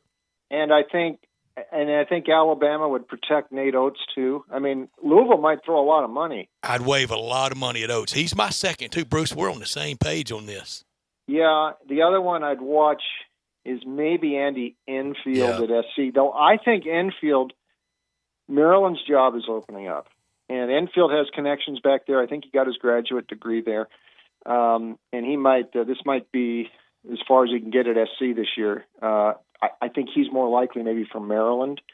But, I mean, Louisville's a pretty big job. So, but they've gotten it wrong here lately. So this is going to be an interesting hire. Would a guy like Chris Holtmann be in the conversation there at Ohio State?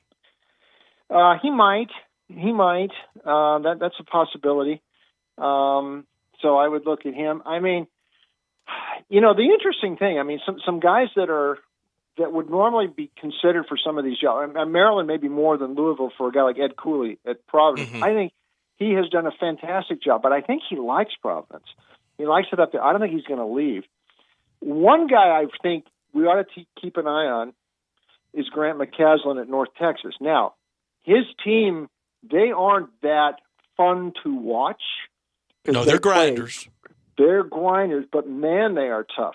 And that would be a little bit different from what we've seen at Louisville in the past. But this guy can win, and I think he's dynamite. So I would keep an eye on McCaslin too. Though he might not fit Louisville, but he could certainly fit somewhere else. We have a guest we visit with from Blue Ribbon Magazine, Blake Lovell, and Blake and I have always joked about it being our Bob McKillop Coach of the Year award, the off-Broadway type guy, and Grant McCaslin has been mine for about 3 years at North Texas. Their net today, 37. I mean, one of the best, quietest nets out there. Bruce, in the history of the NCAA tournament, of all the moments, of all the buzzer beaters, of all the one shiny moment, it's had so many. You could run the proverbial endless loop with last second buzzer beaters. What's your moment that you like the most, and what's the moment you thought made the tournament, the modern tournament as we know it? What is it? Valvano, 1983. No Classic. question about it. No question about it. That run they had that year was a white knuckler all the way through, except in the national semifinal. They actually Georgia won against Hugh Durham's Georgia. Every other game they could have lost. He did something that no one has done before or will do again, and he caused a rule change. When you do something that causes a rule change, it's seismic. And what Valvano did was use fouls. Back then, everything was 1-1 when you got to 7. By the way, Brett, you and I are old enough to remember the one-shot fouls. Oh, yeah. Remember? Before you got 7. Just one free throw you get. And we're old enough to remember in the NBA, 3 to make 2. 3 to make 2s, sure.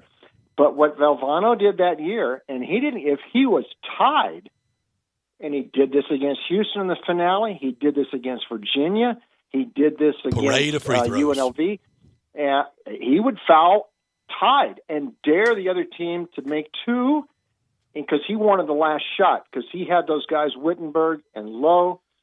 We know Lorenzo Charles made the dunk. He also Terry had Gannon. Bailey, Cozell McQueen. He was confident they were on this magic run and they were going to get the last shot and win. But he would foul if he was tied, even not just behind, daring the other team. It worked so well that was the impetus to change the rule. There has been nothing, and just I think we mentioned the other week about Georgetown. I did down with the Baton Rouge guys the year before. I think that helped too, that whole era, and CBS taking the tournament from NBC. And Georgetown's emergence and Ewing, that was big too. But Valvano in '83, and Villanova 2 years later, similar, but nothing was like Valvano in 83. Nothing will be again, and that's the most magic run ever, and it's always forever going to be number one in my book. And that's interesting. You mentioned 83 and 85. It's hard now to imagine the Final Four being in a gym, being in just a coliseum, an arena. 83 at the Pit in Albuquerque, 85 at Rupp Arena, not on campus, but in downtown Lexington, not far from Rupp. Now they're at such massive arenas. I think 96 was the last Final Four in the Meadowlands, not at a dome. Bruce, my moments. I'm going to go very local. The tournament number one moment for me was Scotty Thurman hitting the game winner, not at the buzzer, but just about 40 seconds to play for the Razorbacks to win their first only national championship in basketball. But the moment I thought that put the tournament on the map, 81, U.S. Reed's half-court heave against Louisville down in Austin. Oh yeah, I mean that was a big, and that was an early round game though too. It was, sure was. For a moment though in the tournament, that was as magic as you could get. But there's been some other. I mean, we'll see a montage of that stuff. I mean, remember Bryce Drew's shot with the Valpo against. I was there. I was in Oklahoma City that day. There you go. I mean, several of the Tyus Edney's full court thing, UCLA, Mizzou. Keeping UCLA alive. And Bruce, I'm getting ready to duck in Memphis. Mario Chalmers in 08. Yes. Oh, God, yes. Yes. And that was there, too. A lot of big ones. But for a sustained run of magic and the way at the end of the games and the way this kept happening with NC State, I don't think we're going to see anything like that again. And we really can't. Nobody can do it, Valvano. Take those risks to keep fouling because there was Bruce, 1-1 was you remember what a big box score nugget missed front end of 1-1s used to be? Oh, sure. I mean, that was almost the holy grail, like running the football in college football. I mean, you would go to missed front ends of 1-1s, and that would almost tell you the defeated team every time. Yes, and it was the pressure, and I don't know that I agree with the change that they made in the rule there. To go to 10, it always had to be 2. There was something really special about that 1-1, and you hated it if you were ahead and you couldn't make both ends, or especially the first end of it. But like I said, nobody rolled the dice ever like Valvano. Nobody ever even tried what he did. That's what was so unique. When you're tied and you foul, nobody ever did that. He did it. He was on a hot roll. He knew that was his only chance. And, man, it worked out for him. Guys, I hate to go off the beaten path, but I'm a Missouri Valley Conference guy. Watched that tournament every year growing up. I'll never forget the Ali Farouk Manesh 3 against Kansas. With that, that Ben Jacobson coach there? That was for Northern Iowa. That was an unreal moment for me to watch. And the Valley, over the years, they've gotten poached a lot. I mean, you look at the history of that's a good basketball conference in a lot of ways. Well, I've written about it in the past. I mean, back in the day, that was Cincinnati when they won. Memphis. Back in the early 60s. Bradley was out of there. Drake. Creighton. Creighton. There were great players. Paul Silas, Creighton, Cincy with Tom Thacker, those guys, Louisville. Of course, Memphis was there too. I mean, it was the history of the Valley is great. And by the way, they're going to transform it. Loyola's leaving. They've been a recent addition anyway. They're going to the Atlantic 10 next year. Murray State is joining the Valley next year. They seem to find a way to keep themselves relevant. Yes. Well, that's a good move for Murray State. They had great commissioner for a long time. Was Joe Mitch commissioner, or was he just the media relations guy with the Valley for a long time, Bruce? I remember him as the media guy, and I'm thinking he might have been a commissioner too. By the way, too, I mean, bringing Loyola into the league, Loyola's leaving. They're also bringing in UIC, which means they want to be in Chicago, so the Flames are going to also be part of the league there. So they keep reinventing themselves, and by the way, big game tomorrow, Northern Iowa and Loyola tomorrow for the number 1 seed in the conference tournament. Loyola probably needs that to stay on the safe side of the cut line, but they did beat Northern Iowa a couple weeks ago. But Northern Iowa is a darn good team this year. Ben Jacobson doing it again. Are you a fan of any mid majors when it comes to tournament time this year? Yeah, I mean there's going to be some. I don't know if we can count Murray State as a mid-major even. I mean 22 net. So well. They've been. I mean they are good enough to get the second weekend, I think. So I would keep an eye on them. I'd keep an eye on North Texas again. North Texas won a game in the tournament the last year, right? And beat Purdue, and I think North Texas, that style is going to be a real problem. Andy Kennedy and UAB. Andy Kennedy and UAB. I think CUSA could get multiple teams in the tournament. It's been a while since that's happened, so I would certainly watch them. And even though USF lost that game to the Zags last night, USF would be a tough. USF beat UAB, a great game earlier in the year. USF would be an interesting matchup because those guards are so good. So there's going to be a lot of mid-majors I would watch. Do you have any Friday Night Madness for us before we get you out of here? Yeah, and the Ivy League. I haven't gone in there too much this year. How about this stat, guys? Princeton, 80.3 points per game this year. That is 9th in the country. They are en route. Bill Bradley's Princeton, the Butch Van Bertikoff teams, didn't score this much. They are en route to being the highest scoring ever Princeton team. They would beat Pete Carrill's 1972 NIT team that, by the way, beat Bob Knight's Indiana in the NIT. They are hosting Harvard tonight, and it is a great race at the top of the Ivy with Yale and Princeton and Penn. Harvard is fighting to get in fourth. You need that to get in the Ivy tournament, which is, by the way, at Harvard's gym on campus there. So they got to win. They got 2 with Princeton coming up. But they've got this total around 141, 142. These teams can score. Noah Kirkwood is a great guard for Harvard, and all these scores that Mitch Henderson has for Princeton. That one's going to go over tonight. I think it's a good-looking matchup there. And one in the Metro Atlantic tonight, I might look for an under with Iona and Canisius. Iona, by the way, is thinking it might have a shot at an at-large, beat Alabama in pre-league. But they're playing at a slower pace. Canisius really slows it down, so that's about 142.5 under in that one.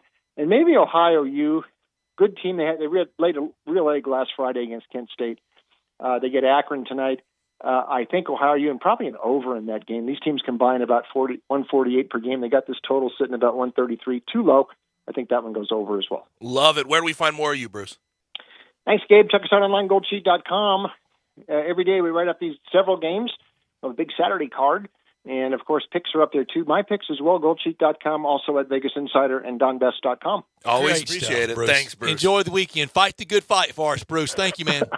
Okay. Thank you, boys. You got it. Bruce Marshall from the Gold Sheet every week. All right, y'all ready for some true or not? Princeton, ever been in the Final Four? Yes or no? But you throw me for a loop. You said always vote true. I'm going to vote true. I'm going to say no. True. Bill Bradley, MOP on a third-place team. Yeah, we had third-place games. Dartmouth from the Ivy League. False. False. True or false? No. True. Very true. way back. And the other Ivy, Penn, true or false? True. In 1979 in Salt Lake City with Larry Bird. He was cherry picking. In Indiana State, DePaul and Mark Aguirre. And Magic Johnson in Michigan State. It was the pause that gave it away. Was it? Yeah. It was the pause. Because now I could tell you were cherry picking exactly who from the Ivy League. I got all the Ivy. Oh, Bill Bradley was my guy. That's why I became a New York Knicks fan in the 70s. Then I got to Washington. He's senator from New Jersey, and I couldn't wait to meet him. I mean, one of my childhood basketball idols. He's on the finance committee with the guy I work for, and I went over to him, and all he wanted to talk was numbers and finance committee and Washington, D.C. shop. No basketball. Bruce, we need to stop doing the Worldwide West. We need to call Bruce Worldwide Bruce. He's in a different place every time we talk to him. He's so mad. He's been in Europe. He's mad at Las Vegas, too, on all the restrictions. He likes getting down to those grandchildren in Florida, too. Mm-hmm. I understand that. A lot of airplane flights. A lot of plane flights for him, though. He was in Italy. I guess so. He was in Italy. I hope he's got that Southwest card or that Delta card. Points Do y'all realize we're 15 days from the 2-year anniversary of 15 days to stop the spread? Wow. Are we really? Yeah. We're getting close. Well, it's a different time. Spread got stopped. I would not say that. It did not get stopped, but, we moved on. Yeah. We're where we are now. Now, let's go ahead and get to a break. When we come back, bring on Drew Barrett from ESPN Arkansas, talk some Razorbacks and some SEC heading in to the SEC tournament. You listen to Sports 56 98.5. Sports 56 Happy Hour with Johnny Radio, presented by Tito's Vodka, from 11 to 1 every weekday on Sports 56 and 98.5 FM.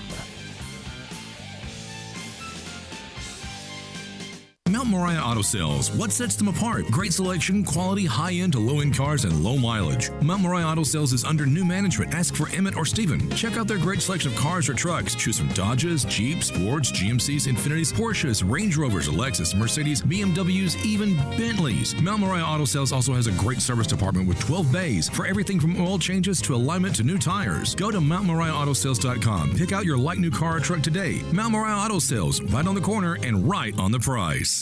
Brian Elder's Roofing Solutions. I'm Brian Elder. There are a lot of ways to ruin your roof. Probably none worse than ice and snow. Google the term ice dam, and you'll understand that standing snow and ice can destroy your home's interior. Call me, 867-0303. Damaged ceilings or interior? It's time to call Brian Elder Roofing, 867-0303. We're a platinum preferred contractor with Owens Corning, so we've been vetted and trained by the best. You've known the name for years. Call me before you call your insurance company. We won't try to sell you a new roof if you don't need one. We'll measure your roof from outer space.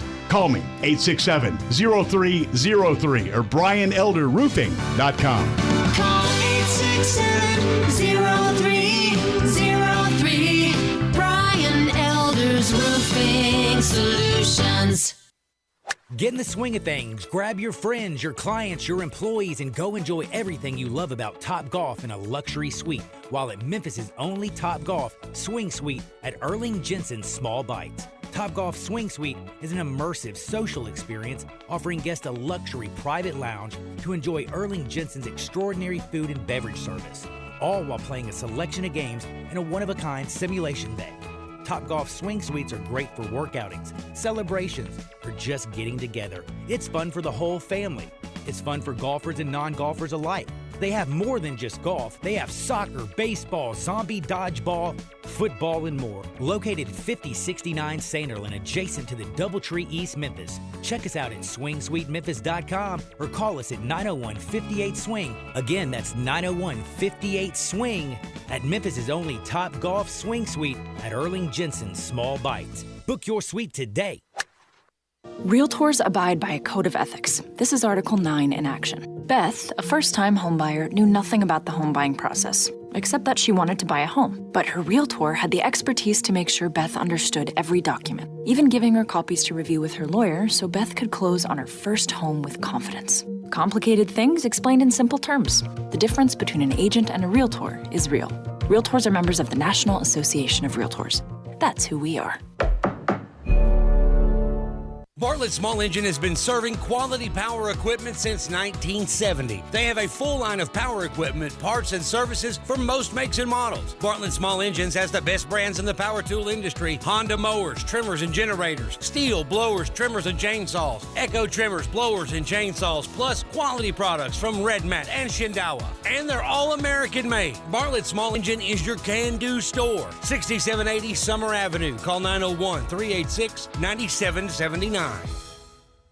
The spring sales event is rockin' and rollin' at Gossett Mitsubishi on the Pike. Want 43 MPG Highway in these crazy times? We Gossett in 2022 Mitsubishi Mirage, $239 a month or $16,715. 2022 Mitsubishi Outlander Sport, 27 MPG combined in an SUV, $349 a month or $26,010. Plus, redesigned 2022 Outlander. We Gossett at $398 a month. Not a lease, you own them. And get our stellar 10-year 100,000-mile powertrain limited warranty. That's Gossett Mitsubishi, 1870 Covington Pike, or shop online anytime at memphismitsubishi.com.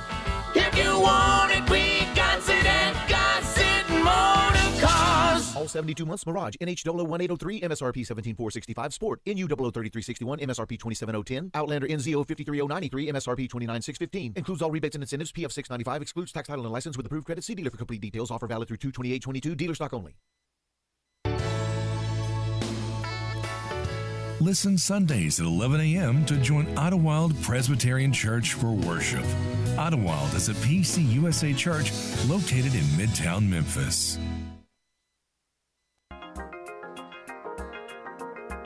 Now, back to Sports Time on Sports 56. Here once again are Brett Norsworthy and Gabe Kuhn.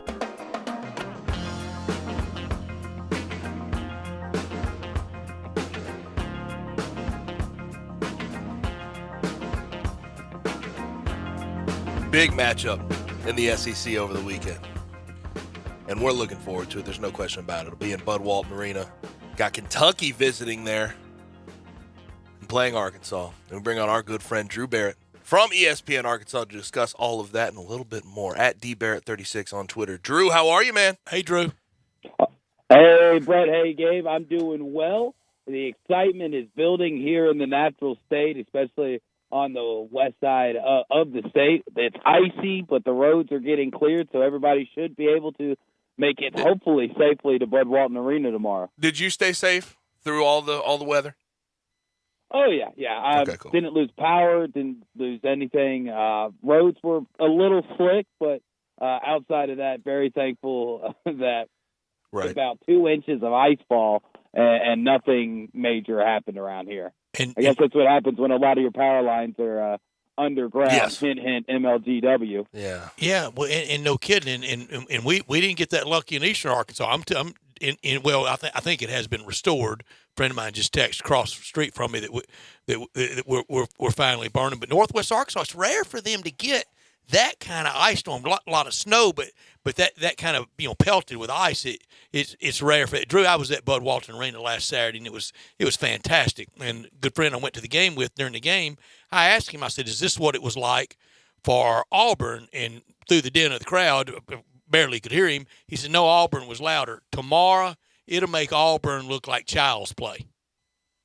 Oh, it definitely will. From what I've heard, Tennessee was a great atmosphere. But there were some corners up in the top. You could notice a few empty seats from what I've been told. But I didn't see any. It's been full on. Really, I was told that you could see a few empty spots. Now, that's a little over exaggeration, I think, from some people because they see one open seat and they're like, "Well, not a sellout." Yeah. They kind of turn one seat into 20. But the atmosphere tomorrow is going to be absolutely phenomenal. And I've been learning why people hate John Calipari a lot this week, and I know why I personally hate John Calipari. I hate him because 13-year-old Drew is at the Alamo Dome, and he doesn't know how to call a timeout in the final minutes. Ruined your childhood. Of regulation. Ruined my childhood alongside Mario Chalmers. You turned out all right, Drew. Come on. Turned out all right. He did, but just think how great he would be without that moment.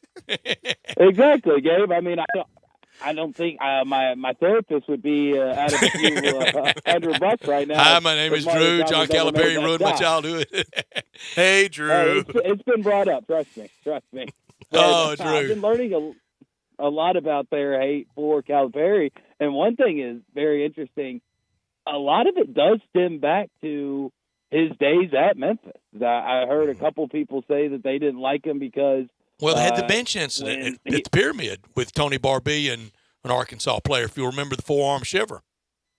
Yes, I do remember that. That's one reason why people don't like him, and, John didn't respond very well to it. But the main reason is because when Calipari's getting everything rolling at Memphis, and if I remember the story, one of the main reasons why he stopped scheduling the Ole Misses and the Arkansas was the football connection. If you're not going to play us in football, we're going to play you in basketball.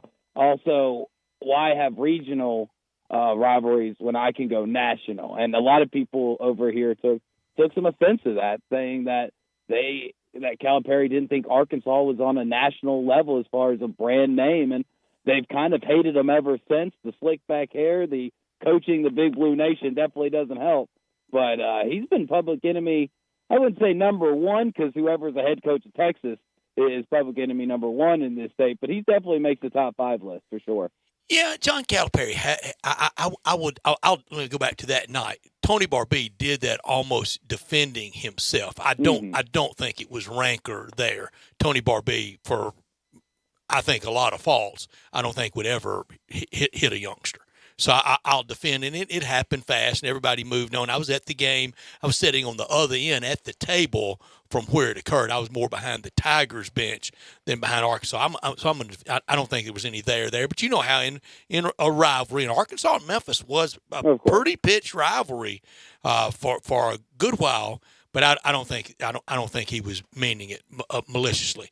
But John did talk about he didn't want to play the locals, and remember he would refer to Oxford and Knoxville and Fayetteville almost like they were Pig's Knuckle, Arkansas or small town USA, and he was in the big town. He was in Memphis, and now he gets to the SEC, and he loves small town America. He loves going to Auburn. He loves going to Oxford. He loves going to Starkville, and he looked down his nose this whole time here. He was playing his role, and he's playing his role now, and he doesn't mind having that big old target. No, he doesn't, and that's just another example of why John Calipari, if he wasn't such a great basketball coach, would be the best car salesman of all time, or any best salesman. politician, because he knows how to work a room, he knows how to play to his crowd, and he just knows how to. He could get sell people sand to in the feel a desert. type of way about him. He could, and when you have him, and the Tigers had him, you love him, and then when he's not with you, you detest him. Mm-hmm. Drew, what about the game itself? What do you think it's going to come down to? I think, and I've already said this during the show, I think Jalen Williams, the role he's played down the stretch here, I think it's 5 straight double-doubles. I think he's going to be an X factor against Oscar Tshiebwe. It is, and it's going to come down to that matchup is definitely a big point in this game. Now, when you talk about Jalen Williams and matchups against other big-time bigs in the SEC, you think about Castleton at Auburn, or Castleton at Florida. You think about my guy at Auburn, Kessler, which Walker Kessler. You know, both of them were able to put up decent numbers. They were able to get double-digit rebounds. They were able to be around the 15-point mark for both of them. So even though Jalen Williams hasn't played, shut down D, I don't think anybody would say that he got embarrassed in either of those two matchups. No. And I think if the key for Jalen to defend Oscar tomorrow, it's going to be keeping him away from the basket, forcing him to go out and forcing him not to be able to just back his way in to just put up the touch shot off the glass or make a spin move and slam dunking on Jalen. The other big matchup, and we're not really sure if we're going to see Wheeler or Washington. Now, if we don't see Wheeler and Washington, I don't know if that completely sways it into the favor of Arkansas, but you definitely feel better knowing that your guards, especially J.D. Note, is not going to have, 2 potential NBA players, on him throughout the whole 40 minutes of the game. So it's going to start down low and kind of work its way out. And that's really how Arkansas likes to play, because they've played earlier in the season when nothing was going right. They were trying to go outside in. They were trying to force that 3-point shot.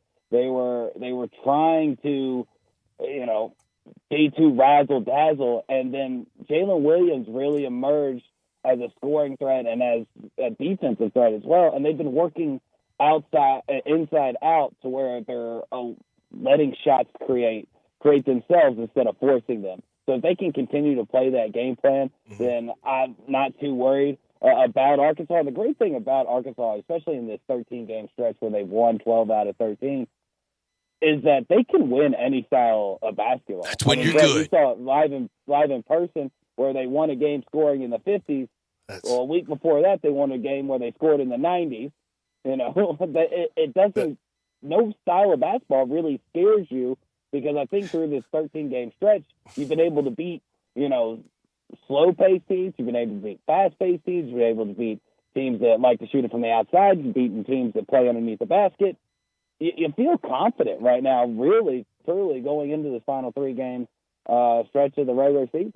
And what that shows me, what you just said about winning games in different ways, that shows me a coach that knows how to game plan game to game, that knows what he's looking at on film, that knows exactly how to exploit the other team's weaknesses. And I think Eric Musselman's been unreal. And I may get you in trouble. People may love you for your answer here. What do you think the peak is for this Arkansas team this year? Well, you know, my answer is always get to the second weekend, hang a banner that matters, blah, blah, blah, blah. But we're blah. talking peak. We need peak. I know. I've said it 1,000 times. Peak, though, I think it's not unrealistic to say that they make it to another Elite Eight. I think if they get a good matchups in the tournament, you know, anything can happen. Dominoes can fall left, right, straight, upside down off the table. When it comes to March Madness. So you get the right matchup. I think definitely, you know, playing Saturday or Sunday into the second weekend is not out of the question. Final Four, though, it's too much to really put on anybody. That's next year. I don't think that they're a top four team in the country right now. I think that they're definitely a top 10, you know, especially the way that they play defense. But to say Final Four, I think it's making a little stretch.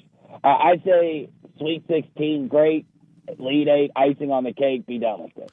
Drew, I sure won't. So once again, long way of saying, make it to the second weekend. It matters and That's see it. what happens. I'm with you.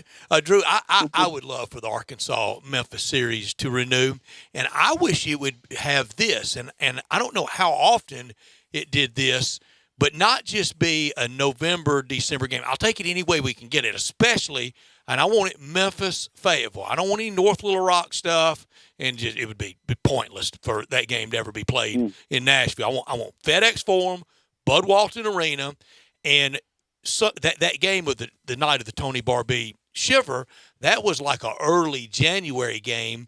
The 92 Classic that Penny Hardaway starred in, and I mean one more game at the Pyramid, that was the early February. And I want to say like in 95 was early February. I want to break out a conference for both of them and kind of find each other kind of like last weekend, second weekend in February, or even a Tuesday night, like, you know, around February 10th or something. That would be absolutely phenomenal. I mean, especially the way that Eric Musselman's teams in the past and now Penny's last two teams have really come on this team and come into their own starting about the second half of the season. I feel like you'd get such a great matchup between the two teams, and it would be great. Unfortunately, the only thing that, you know, might put a wrench in that plan is the SEC Big 12 challenge. Yeah. That Arkansas is just too good to be left out of now.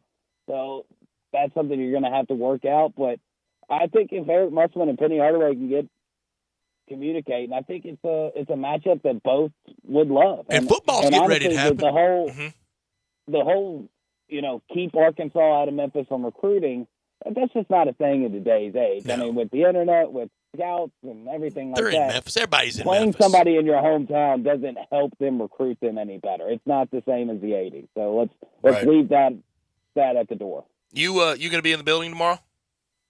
I am not, actually. Unfortunately, we've got all hands on deck. We're doing a pregame, postgame, and car remote. So I will be at Harry Robinson Buick GMC. Good deal. 11 I-540 in Fort Smith. How about it? Come on out. You have fun doing that. Come on out. Our car. Phone lines wide open. Drew, appreciate have you, a great man. weekend, our Thanks. friend. Thank you, man. Hey, I appreciate it. I'll talk to y'all next week. Thank you, dude. And you can follow him on Twitter at dbarrett36. We come back on the other side and we wrap up hour number 2 on this Friday on Sportstime with Gabe and Stats. We are Sports 56 WHBQ. Listen to us daily on 560 AM and 98.5 FM, as well as around the world at sports56whbq.com or on the Sports 56 app.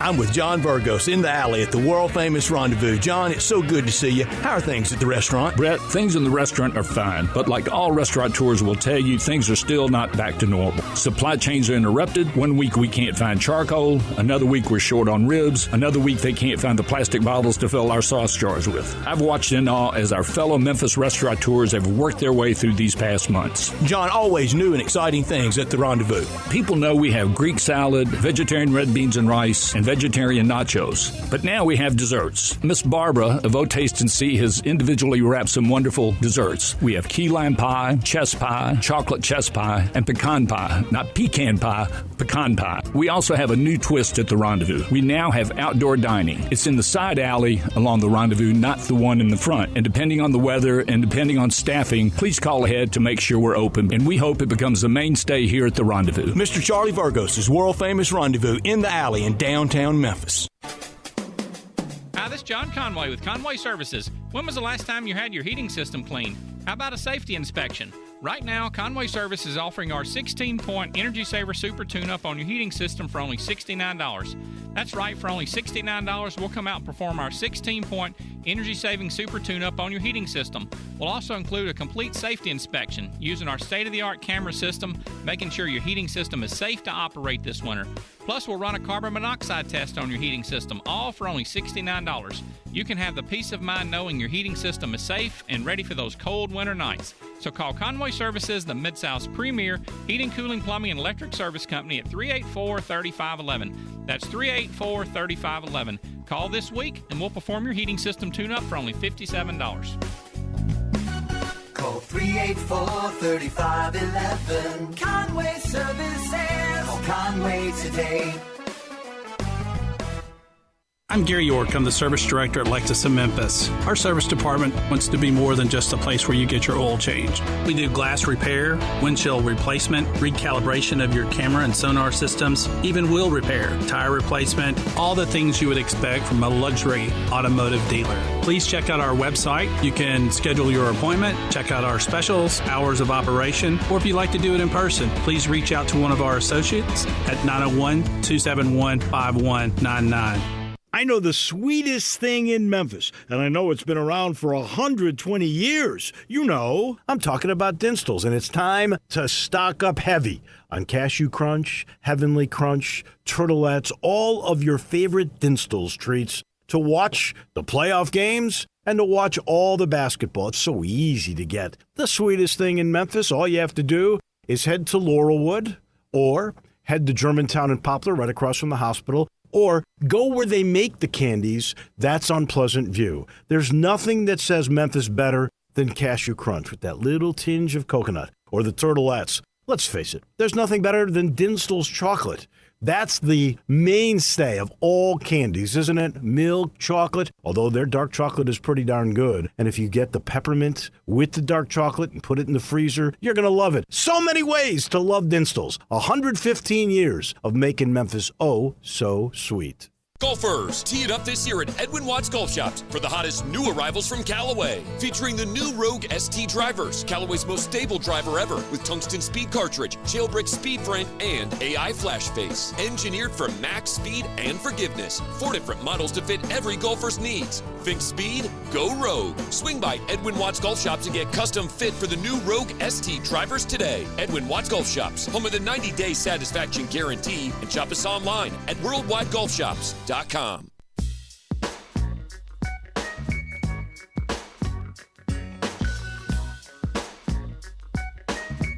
Now, back to Sports Time on Sports 56. Here once again are Brett Norsworthy and Gabe Kuhn.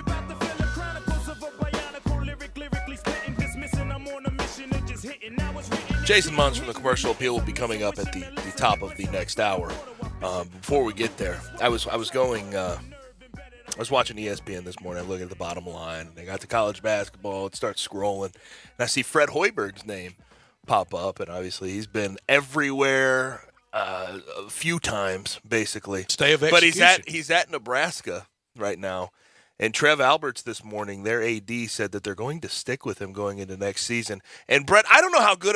Look, Nebraska's not a good a long game in both sports. In both sports, but Nebraska's not a good basketball school by any stretch. Tyronn Lue, Stu Lance. I can't think of many stars ever. But this year they're Nebraska. 7-20 overall, 1-15 in the Big Ten in 3 seasons. Hoiberg's been there so far. Do you know have you seen his record in conference play? It's not good. 6-49. It's worse. If that doesn't get you fired, what gets you fired? Well, I can think of a lot of things, but well, yeah. But if from a on court, gotcha. production standpoint. Got to be more specific next time, Gabe. Dynamite drop it. All time. Dynamite drop it. All time. In or out of a Final Four in Nebraska? Out. Not even close. Yeah, very good. And who were the schools you brought up in the Ivy League earlier? Penn? Dartmouth, Penn, and Princeton. Yeah. And Nebraska, never. Nebraska, never. In the Big Ten, Nebraska may be the only one to have never not been in a Final Four. Of the current Northwestern never has been. Northwestern's been better, though, at least. Finally got their first NCAA tournament win a few years ago. It's at least a tough place to go play nowadays. That's energy calling me right now, telling me I have power. I guarantee it. Should we take it live? Let's do it. Come on. What you missed it. Missed You missed it. Come on. Well, it's probably the automated voice. It right? is. Yeah. We have restored your service. Well, good for y'all. I pay y'all. Now, please give us a survey. Do a survey. Complete no survey. Only take 2 minutes. No, I don't think energy companies really care about the suggestion my cancel box. checks. I don't think the complaint box for an energy service really helps all that much. But Fred Hoiberg, look. Trev Alberts, I guess, does not want to fire anybody. Doesn't want to pay any buyouts. But good Lord, I mean, that is one of the worst basketball programs, power basketball programs. Who's we've there seen. After their next season? Scott Frost or Fred Hoiberg? Who makes it another? I would bet on Scott Frost. I would too. I wouldn't bet on either of them, if we're being honest. In my very, very cursory, just top, top of the tip of the iceberg college football preparation for 2022, I think Nebraska's going to be better. Yeah, and they have Casey Thompson in there now.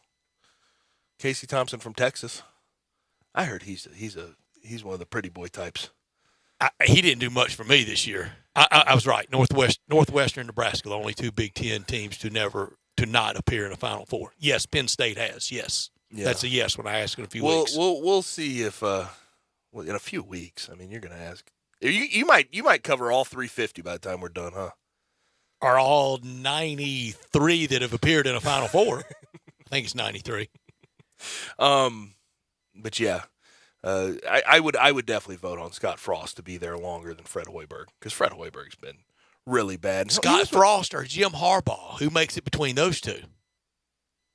Jim. Yeah, easily. Yeah. He's actually won something. He's actually won. Well, He's yeah, college football playoff. I guess the debate there would be, is Jim going to leave? Yeah, that could be. Yeah, but he said I'm totally committed. Okay. I mean, if Scott Frost doesn't work, Nebraska, they're at wit's end. I mean, we've tried it all.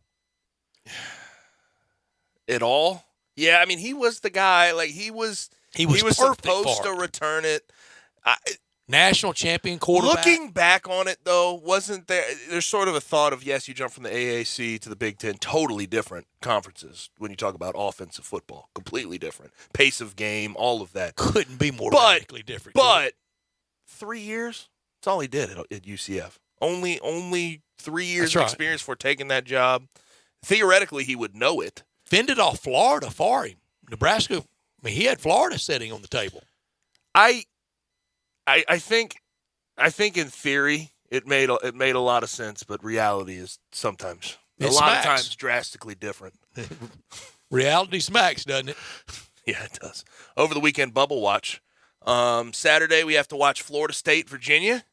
Virginia, they're leaning out, but you have Virginia net today. I think it's in the 80s, isn't it? You have Tony Bennett. And you have 80, exactly 80. You have Tony UVA. You have Bennett, and you have the ACC. Can I tell my Tony Bennett story? Oh, go ahead. So he's head coach at Washington State, and I'm covering the NCAA tournament in Charlotte, and they're playing North Carolina in downtown Charlotte, getting blasted. I mean, just from the tip, getting blasted. And I'm sitting in the seat right behind the UVA or the Washington State bench just before he left for Virginia. And they're playing terrible. And he turned around and seriously looked right at me and said, I know my team is playing like blank, but that's a really bad call, wasn't it? I said, yeah, coach, it was. He seems like a. He's wound tight. He seems like. I learned new cuss words that night. All right. He seems all right compared to some of these other guys. Also, we're watching Iowa State at Kansas State, even though Kansas State, I think, at this point needs to be completely out. North Carolina, NC State, Virginia Tech at Miami. The Bonnies. We got to watch the Bonnies. The Bonnies, I'm telling you, they could sneak up. 82 net. They could sneak up, though, by the end of this whole thing, and I wouldn't count them out of winning their conference tournament. I think they have And I love that conference tournament. USC at Oregon. USC, though, proved to me last night. I'm sorry. I'm not in on USC, Bryant. Yeah, I tried it last year with And then USC. Sunday, Illinois at Michigan. That's a huge one. Michigan wins that one. They could Let's hope probably no Donnybrook this Sunday And then- afternoon. we call that a Donnybrook. That's a Push come fest. on, man. Yeah. That one a Donnybrook, and then Indiana at Minnesota. Now, when we come back on the other side, we start the hour off with our good friend from the CA on the Tiger basketball beat, Jason Mons.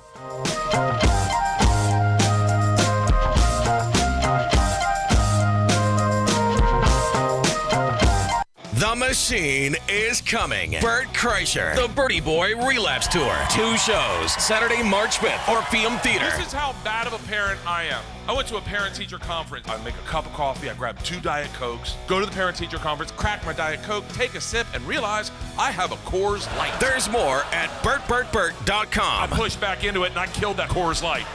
Tickets on sale now at Ticketmaster.com. Don't miss Bert Kreischer Live. Did you know nearly 40% of men under 40 and over 75% of men over the age of 40 experience sexual performance concerns? At the Memphis Men's Clinic, their experienced physician performs a comprehensive evaluation that determines which specific issues may interfere with your sexual performance. These issues can vary and range from anxiety to medical issues, low testosterone, or erectile dysfunction. The Memphis Men's Clinic has evaluated hundreds of men of all ages over the years and reestablished a normal sexual life. The Memphis Men's Clinic will work aggressively to resolve issues and allow you to restore your sexual health and overall well-being. That's the Memphis way. If you're 20 years old or 90 years old, come and get cared for the Memphis way. Treatment that's based on your specific needs after a professional clinical evaluation by their experienced board-certified physician. Call the Memphis Men's Clinic today at 901-443-0475 or visit memphismensclinic.com. Have you wanted to speak a new language but thought it'd be too difficult or take too much time? Then try Babbel. Whether you want to learn Spanish for future travel plans, French to connect with extended family, or maybe German to land a new job, Babbel works because it's built around real life. It teaches you everyday practical conversations that you'll actually use. All you need is 15 minutes a day, and you'll be on your way to confidently speaking a new language in just a few weeks. Babbel is designed by real language experts using a modern, conversation-based technique that makes learning fun, engaging, and best of all, memorable. It starts by teaching you words and phrases. Then sentences gradually get more complex. Soon you're practicing short conversations about real-life topics. And with 14 languages to choose from and lesson topics like travel, business, relationships, and more, you'll be sure to learn what matters most to you. Babbel. Language for life. Learn a new language with ease. Go to Babbel.com to try for free. That's BABBEL.com. Babbel.com. I often say they've set the bar for the way car business should be done at Homer Skelton Hyundai. You know how close that is. It's right there at Highway 78, Lamar Avenue, and Craft Road, the very first exit in Mississippi. I say it because they always come up with new innovations. And right now, when we've had all these shortages on new cars, Homer Skelton Hyundai is always going to come through for you. You won't pay more than the sticker price for a new car at Homer Skelton Hyundai. That's Chris True's pledge. You'll never pay more than sticker price. Those other guys, they could charge you a whole lot more for that new car because they know there's a shortage. That never happens at Homer Skelton Hyundai. That's part of the philosophy and the team that's been together for about 15 years now. You want the best of service? You want the best of products? It's the combination and the trust you'll always get from the best guys around, Homer Skelton Hyundai and Genesis of Olive Branch. At Jason's Deli, when you're dining in or picking up curbside, you can expect wholesome food and no surprises, just delicious sandwiches, crisp salads, and quick quality meals made with the freshest ingredients and no artificial trans fats, MSG, high fructose corn syrup, or artificial colors and dyes. Around here, a lot of thought goes into what we put into our food and what we take out of it, because you're not just taking a bite, you're getting a taste of who we are. New items are constantly being created to expand our menu for all tastes and special diets with vegan and gluten-free options available. convenience, and on-time delivery you can count on. It's just a click away at jasonsdeli.com, so whether you need to feed 5 people or 5,000, the team at Jason's Deli, they have the credentials and the commitment to keep you satisfied. Freshness is nearby at Jason's Deli with locations at Ridgeway in the Park Place Center, Poplar and Highland, Germantown Road in Cordova, and on Goodman Road in Olive Branch. Jason's Deli. It's wholesome food and no surprises. We are Sports 56 WHBQ Memphis and W253DF Memphis, Flynn Broadcasting Stations.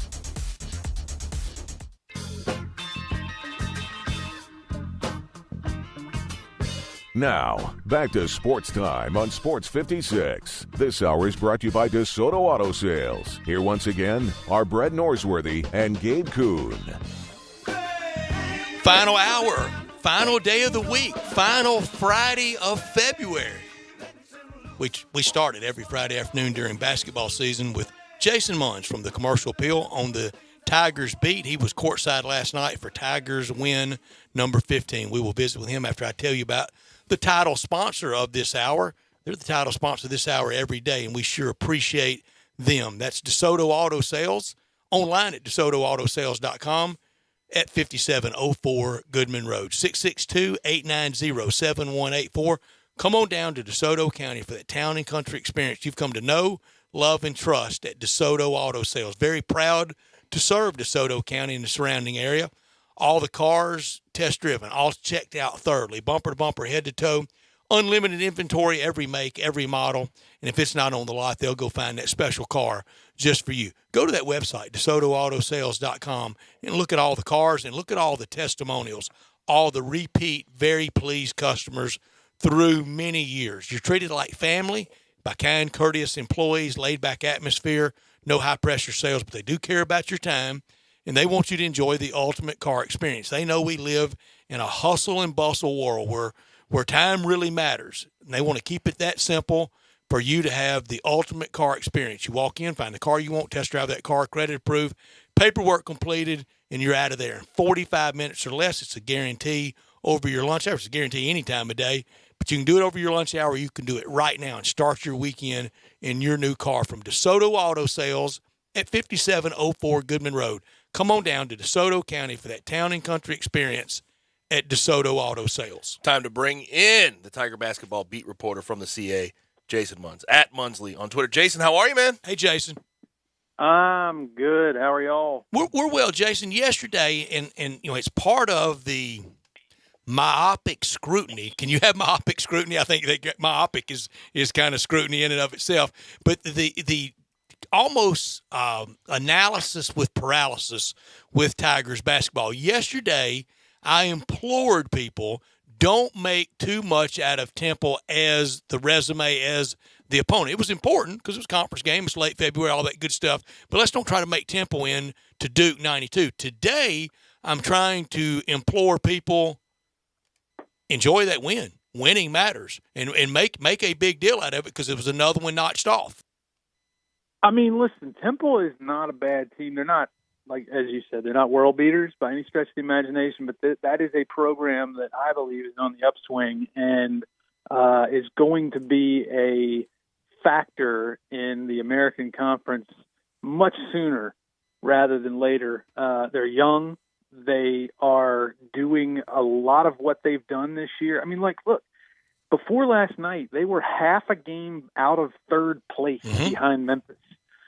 And they have had their leading scorer for all of 7 games this year. He has not played since December, early December, or mid-December, I guess, Khalif Battle. And he was averaging something like 20 plus, 20,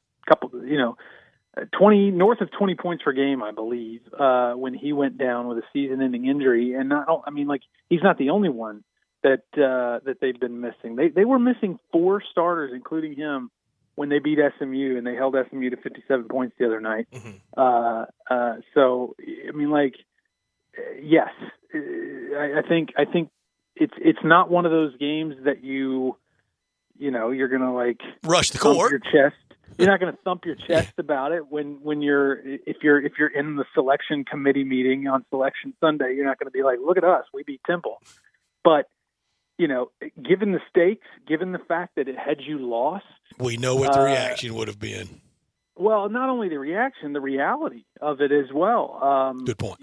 You're probably, at that point, if you lost that game last night, you're probably having to win the conference tournament to get the NCAA tournament. So for that reason, if no other reason, it was a big win.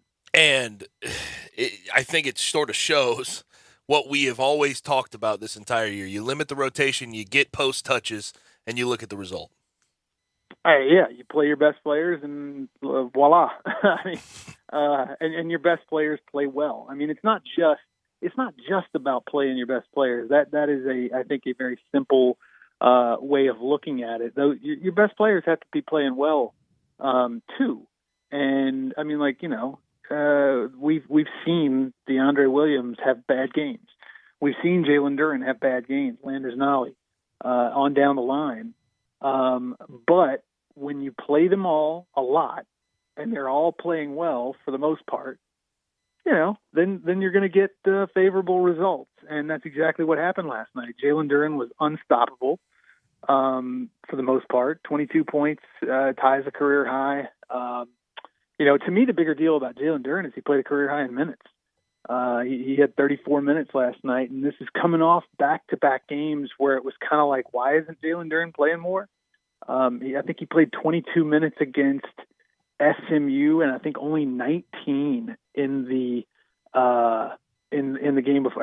I guess that was the win at Cincinnati. He only played 19 minutes, so it's kind of like, there's something weird going on here. So he responds by Penny responds by keeping him in there for pretty much the whole game, and he responds by having arguably his best, most impactful game of his young career. I mean, look, he put up 22 and 19 against Western Kentucky, so that's going to be tough to beat as far as the sheer numbers go. But he was just a man among boys out there last night, and he was doing it at kind of across the board. He was doing the power game. He was playing really good defense. Free throw line. Free throws. Yeah. He was 7 for 7 in the first half at the free throw line, kind of setting the tone there. And he had a couple of nice mid-range jumpers. And so he's coming into his own, and all the guys around him pretty much played, good, solid basketball, and that's what you get. Yeah, and Jason, this is the time of year that you're going to have to log extra minutes. Though the proverbial, you got all off season to rest. Yeah, I mean, not only that, but Penny Hardaway has to do what what you got to do what you got to do at this stage. Yeah. And if you can find one thing, forget all this flashy,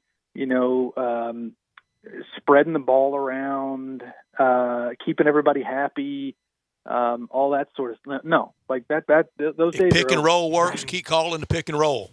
Yeah, I mean, feed the beast. He was. They tried to pretty much cover him in one-on-one all night long, and it wasn't okay, fine, you do that, then we'll do what we have to do. And there are going to be some nights where maybe it's DeAndre Williams, maybe it's Lester Quinones, or even Tyler Harris.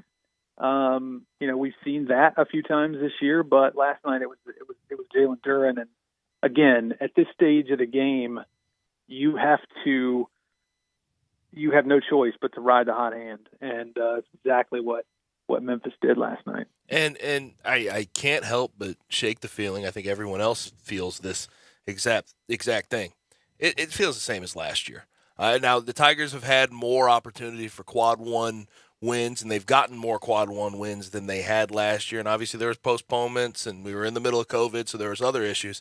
But it seems like the road to the tournament runs directly through the Houston Cougars. Is this situation, if they win these next two games and then they beat Houston, do you think if they win that game they're in? I think they will be as close to in as they've been since Penny Hardaway got here, and even obviously closer than they've been before he got here for a couple of years. If that happens. Now, if you, let's say, beat Houston, and then in the quarterfinal round of the conference tournament, you're playing. Oh, I don't know. I mean, if you're the 3 seed, which it looks like they will be, if that plays out the way we are forecasting it to, then they're probably going to see Tulane or Temple or UCF, somebody like that in the quarterfinal round. And a loss to one of those 3 teams wouldn't be devastating, I think, to their at-large hopes, but it certainly wouldn't be great. You definitely do not want to go one and done in the conference tournament, despite having swept Houston, despite probably having a net somewhere in the mid-30s, maybe even low 30s. You still don't want to go one and done and give the committee a couple of days to think about that, I think they forget about you. Yeah, that's what I'm saying. You go human nature too. Yeah, you go let's just say you lose to Tulane, and that would be the second time you've lost to Tulane this year. Yeah. It just would leave a sour taste in their mouths. So if you're Memphis, you got to treat every game as a must-win. But I will say, if you do finish out this season, the regular season, going into the conference tournament, having won at that point, it would be 10 out of 11, and 2 of those wins would be over Houston. Right. I'm not saying that if you lose in the quarterfinal round, you're going to be on the outside looking in, but it's not a given that you would be out if you lost in the quarterfinal round. Now, if you're talking what a lot of people may think is entirely the most likely situation, 3-1 with a loss at Houston, how uncomfortable is that? Over this last 4-game stretch? Yes.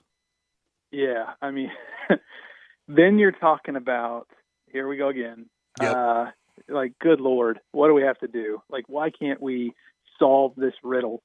That's going to be sort of the vibe going into the AAC tournament. But I will say a loss to Houston, if you beat Wichita and if you beat USF, losing to Houston does not doom your at-large hopes by any stretch. And this is based on conversations that I've had with Lunardi earlier this week, and Dave Ahman, and Patrick Stevens of the Washington Post, and USA Today's bracketology guy Scott Gleason. They all kind of agree that you don't have to beat Houston. It would certainly help. And if you don't beat Houston, you absolutely have to win your quarterfinal game, and you have to hope that you see either SMU or Houston in the semifinal round and you win that game. You don't have to win the tournament, but you probably, if you lose to Houston, you have to beat either Houston or SMU in the semifinal round. Jason Munn's our guest on the beat for the Commercial Appeal, covering all things Tigers basketball. And Jason, just the prospect, how promising this looks compared to leaving Tulane on the last game of the calendar year of 2021, or even the even darker moments, very gloomy in the comeback at Tulsa, to now be in this position, it's rather astounding. It is, and you got to give credit to Penny Hardaway, and the team. It's the overall team and program. They could have, they were on the brink. I mean, going into halftime at Tulsa, down. I swear it was double digit. I don't have it in front of me, but I swear it was double digit. If that last 20 minutes doesn't go your way, then you there's no recovery from that outside of winning the conference tournament. You're done pretty much. And so, let's also not forget the outburst, Penny's outburst. It got dark. You know what I'm saying? There were some really dark. It was dark moments earlier this year. The lack of candor about the vax rates. Yeah, I mean, it's wild what a roller coaster this has been, and but you make a great point that all that stuff is we're this close to not forgetting about it, but largely forgiving, right? I mean, if you get to the NCAA tournament, a lot of that stuff's going to be forgiven, you would think. among the Memphis fan base? Mm-hmm. Yeah. Oh, yeah. I'm asking. Yeah. No question. Your yeah. opinion. No question. Yeah. Yeah. I mean, NCAA tournament. promised bid land, fixes promised all. land. It don't matter how you got there. Yeah. Crazy to think about the everything that has Now, gone on. we will get this, Jason. We will get this. Once you get there, let's make some noise. Yeah. I know. And you know what's crazy is I've been Got to thinking feed about this this. beast. One step at a time. I mean, Nolan Richardson said you're constantly feeding the beast, and you are. I mean, you give them a little today, and they want more tomorrow. That's fandom. And look, what these tickets cost and what the price of going, I can't blame a soul. Sure. Yeah. You can't blame anybody for wanting a little extra. But no, I mean, like, look, Penny has been saying this from the very beginning, since before the season. Just get us in the tournament. Like, if we can just get there, I feel it's Penny talking. I feel confident that we can really make some noise if we can just get there. If we can just get over that hump. And so that's kind of that. I mean, we'll see if that talk comes back to haunt him. To your point, like, is it just getting there enough, or do you want to make some noise? And so, he has sort of set a level of expectation that if they do indeed get there, like, look out, we're pretty dangerous. All right, well, let's see it. Mm-hmm. What do you I know you posted it yesterday, sort of a semi-viral video of Amani Bates doing some on-court work. What do you think about him ever suiting up and playing again? I just don't see it. I just don't see it. I've said it this way to a couple of people. I don't think it's going to happen, but I wouldn't be surprised if it does. If he does end up coming back and playing some kind of role, who knows what that role would be. But I still, if I'm betting anything, I'm betting against it, simply because, I mean, do you think so Brett put it this way yesterday, and I thought this was well put. It's more of a Penny in recruiting.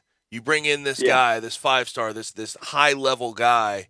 He's standing by him, and he's showing that he's still willing to stand by him. Do you think it's more of that than actually having a plan for him to return to the team?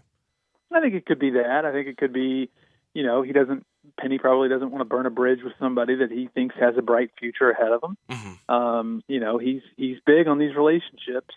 He's making relationships with Quentin Grimes and, guys like that. The guy who went down to Australia to play for a year, can't remember his name. RJ Hampton. Mm-hmm. RJ Hampton. Yeah. He came back and has, Penny's kind of been mentoring him. So I think that it may be some of that as well.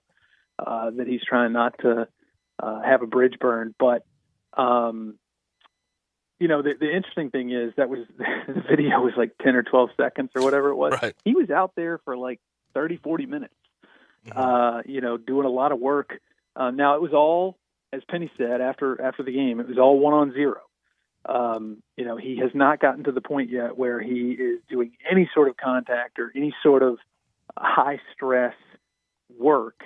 And I think that him pointing that out, I think, speaks volumes about the chances of him coming back. I mean, we're just getting to the point now where if you add anything to the recipe at this point, you're risking. It's a pretty risky move. Right. And on top of it, it's not. We're not talking about whether or not you're getting Earl Timberlake back. We're talking about Amani Bates. So it's kind of adding something back, but like on steroids. And you gotta start thinking about that stuff. Like even if he was able to play next Thursday at USF, he's not going to be game ready. I mean, he's just not. And we could sit here and talk about, whether he's actually, whether it's actually a lower back injury that's keeping him out or not. It really doesn't matter. It doesn't matter, though. Yeah, at this stage, it doesn't matter. But I will say this. I watched him for, I would say, 30 of the 40 or 45 minutes that he was out there. It was not a low-intensity workout. Let's just say that. Like he was he was giving it Jason, pretty good we job. know what will happen. If he came in, all right, if he comes in, he goes 11 for 11, well, it's the Monty Bates says advertised. He goes 2 for 11. Yeah. Right. Chemistry disruptor. Right, yeah, and that's just those are things you got to think about if you're Penny Hardaway, and I'm just not sure. You think Penny's having fun? You think he's enjoying this, or is it a grind? I think probably a little of both. I think he's I think he is feeling the pressure, but I think he's also, I think there are certain people that welcome pressure situations. And I think he he's did as probably a one player of them. because he could control it more. Right, this is right. up to 19, 20-year-olds, and in DeAndre Williams' case, 43-year-old. I kid. Right. Well, no, I mean, don't get me wrong. There are times where he's like 6 feet in front of me during the games, and he is more intense here lately than maybe I've ever seen him. That's not to say that the pressure's getting to him or anything, but he's definitely taking this a lot more seriously these last few weeks than maybe he's shown in the past. Not saying he didn't take things seriously in the past, but he's showing it more now.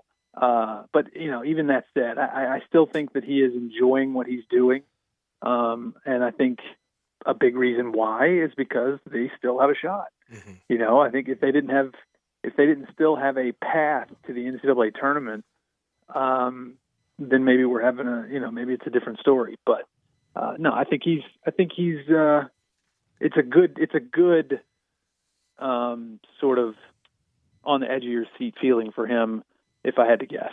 So I have this past week been on the propaganda train for the AAC getting 3 bids. How likely do you think that is to happen? Pretty unlikely, Right. I think, unfortunately. I just think SMU – I mean, all right, SMU still gets to play Houston again. Yeah.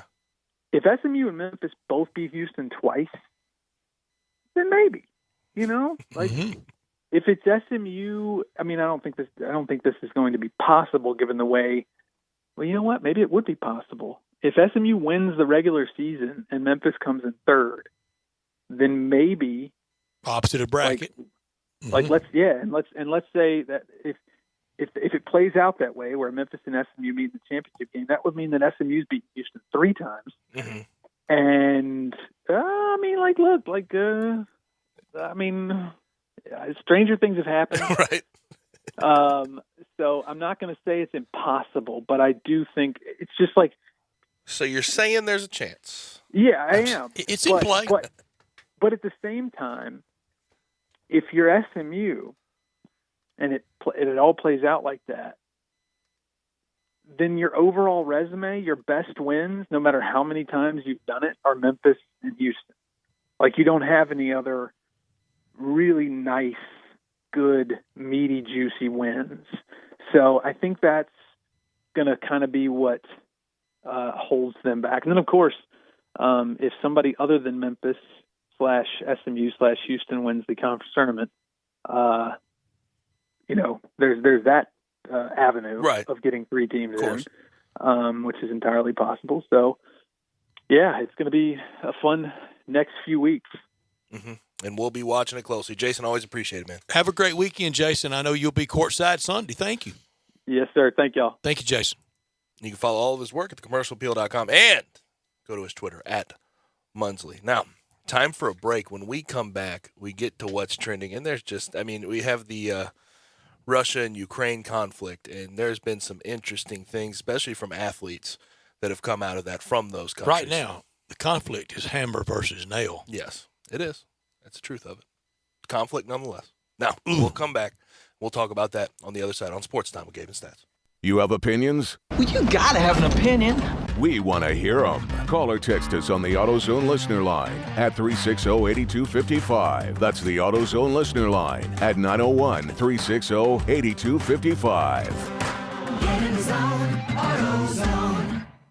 The spring sales event is rocking and rolling at Gossett Mitsubishi on the Pike. Want 43 MPG Highway in these crazy times? We Gossett in 2022 Mitsubishi Mirage, $239 a month or $16,715. 2022 Mitsubishi Outlander Sport, 27 MPG combined in an SUV, $349 a month or $26,010. Plus, redesigned 2022 Outlander, we Gossett at $398 a month. Not a lease, you own them. And get our stellar 10-year, 100,000-mile powertrain limited warranty. That's Gossett Mitsubishi, 1870 Covington Pike, or shop online anytime at memphismitsubishi.com.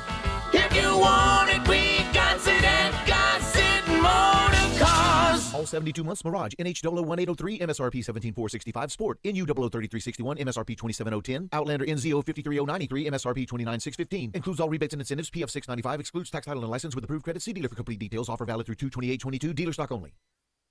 It's been said that the world always looks brighter from behind a smile. So why not let my friend, Dr. Mehdi Sadeghi, and his friendly staff at the Smile Center Memphis help brighten up your world. The Smile Center is a local family dentistry located in Germantown, specializing in cosmetic crown veneers, teeth whitening, and Invisalign clear braces, all with free consultation and second opinions. New patients are welcome, and if you don't have dental insurance, don't frown. They have an in-office plan to fit your specific needs. Same-day emergency service available as well. Give Mehdi a call, 309-1333, or visit their website at smilecentermemphis.com.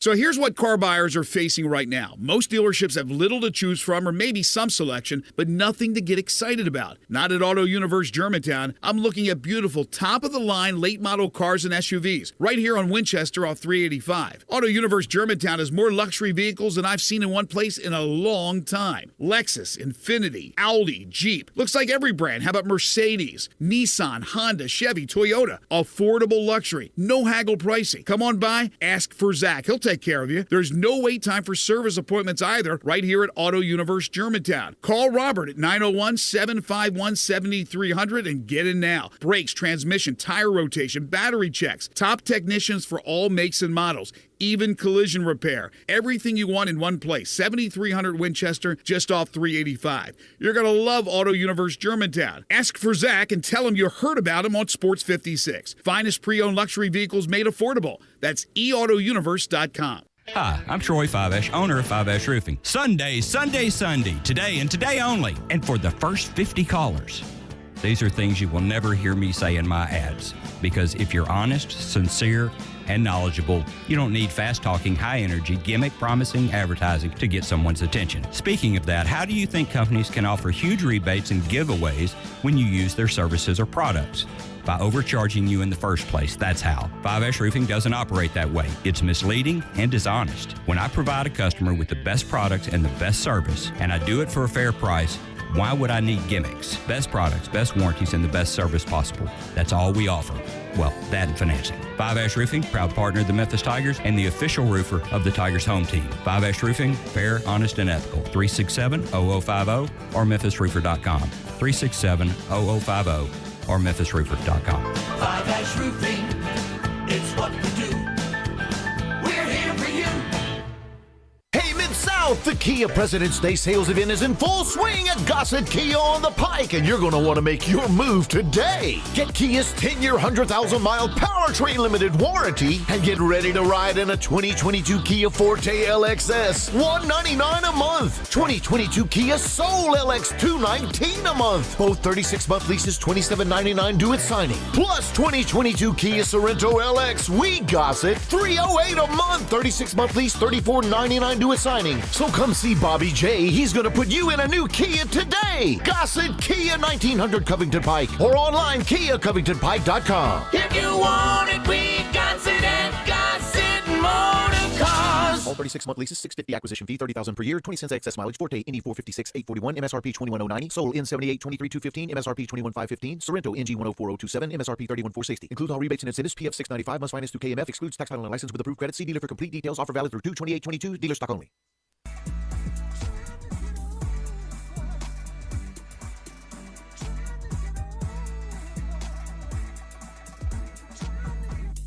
Now, back to Sports Time on Sports 56. This hour is brought to you by DeSoto Auto Sales. Here once again are Brett Norsworthy and Gabe Kuhn.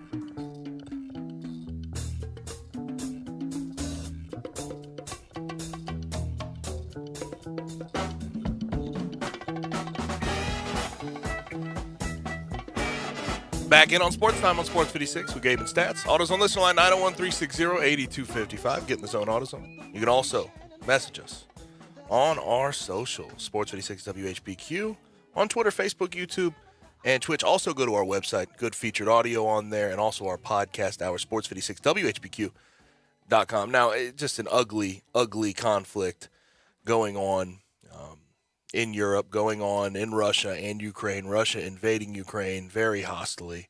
A lot of death, a lot of issue going on right this second. And there's some Russian athletes out there that have been willing to speak, and Ukrainian athletes that have been willing to speak. I know last night Alex Lynn, does he play for the Kings right now? I'm sorry. I believe he plays for the Kings. They held a moment of silence before the game for Alex Lynn in his home country.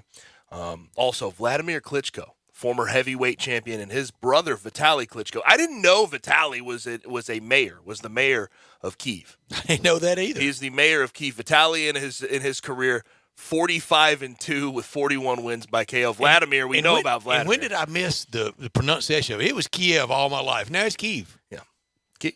It's like Qatar became Qatar. But Vladimir, most people remember him. 64 wins, 5 losses, 53 wins by KO. He was a gold medalist in Atlanta in 1996. Get you some of the Klitschko brothers. Yeah, but they have said they're going to enlist in the reserve army for Ukraine to fight. Very Vladimir noble. has already done it, and this is just wild, to say the least, to see what's going on. But a lot of people were really turning their attention. It's going to get down to hand in Kyiv. Yeah, and there was some question about Alex Ovechkin, who is Russian and has been an outward, good buddy with Putin. huge supporter of Vladimir Putin.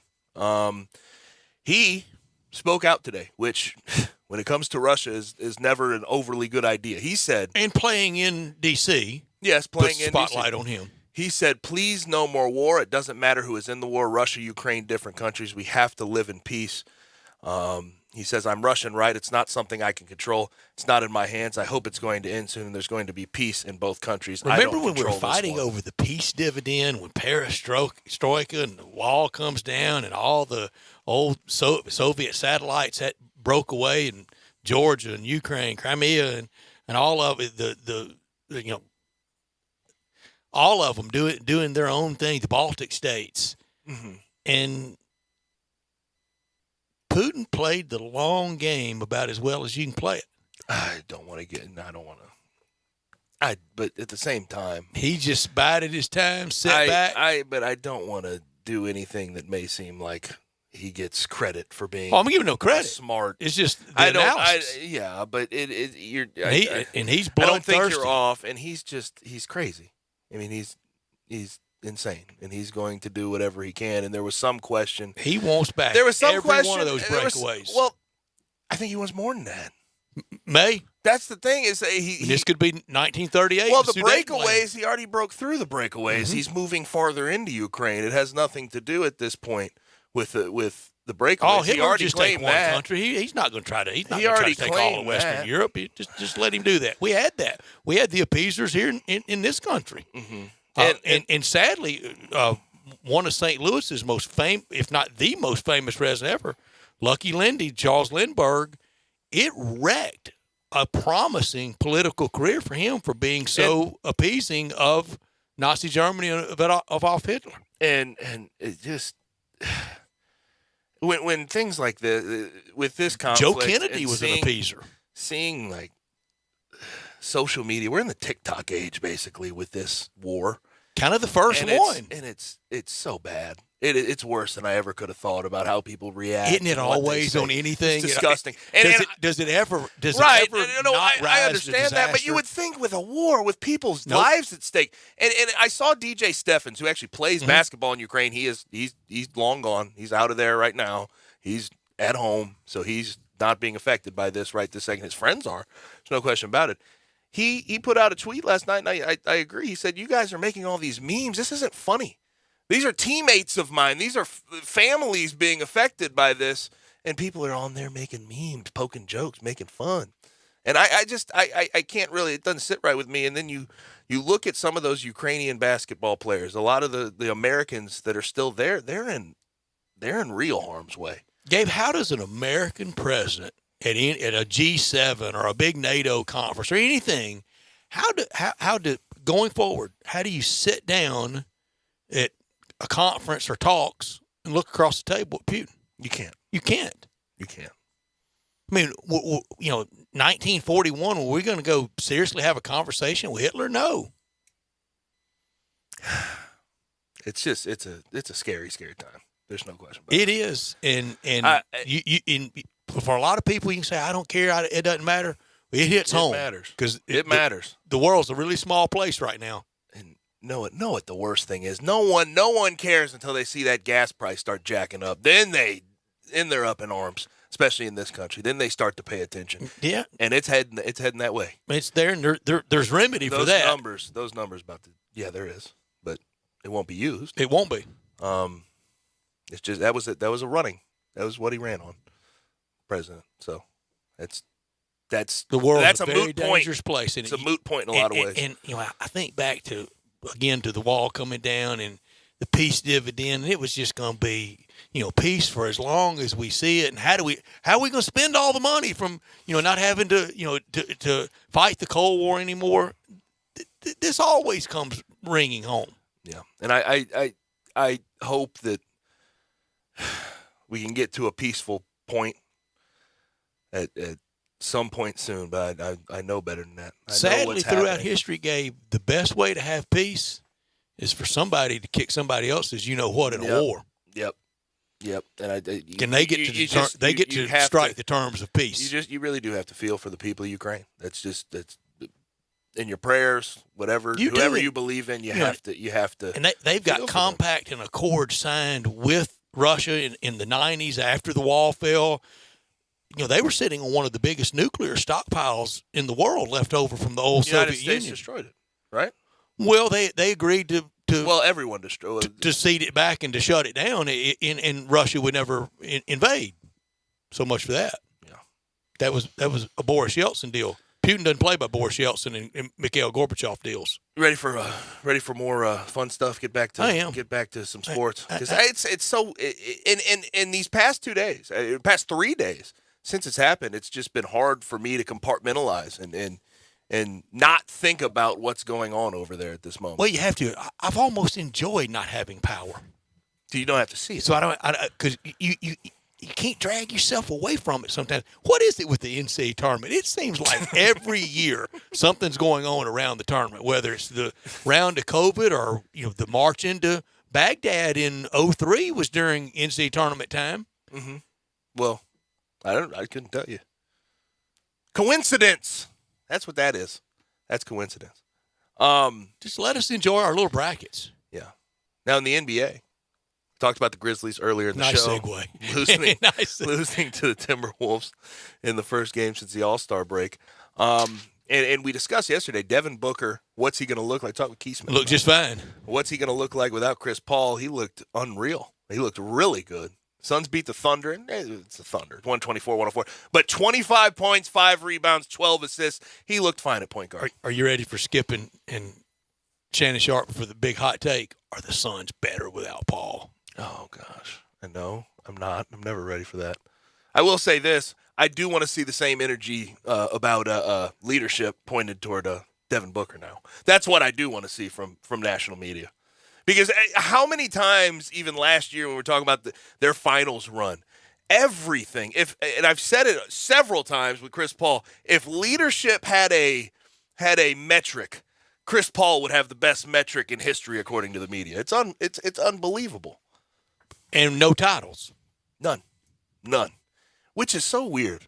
He is one of the few that does not really get held to that title standard. He doesn't. Russell Westbrook gets it terribly. Mailman got it. Barkley got it. No one. I mean, people know that he doesn't have a title, but they don't hold it against him the same way. Not beaten with it. Yes.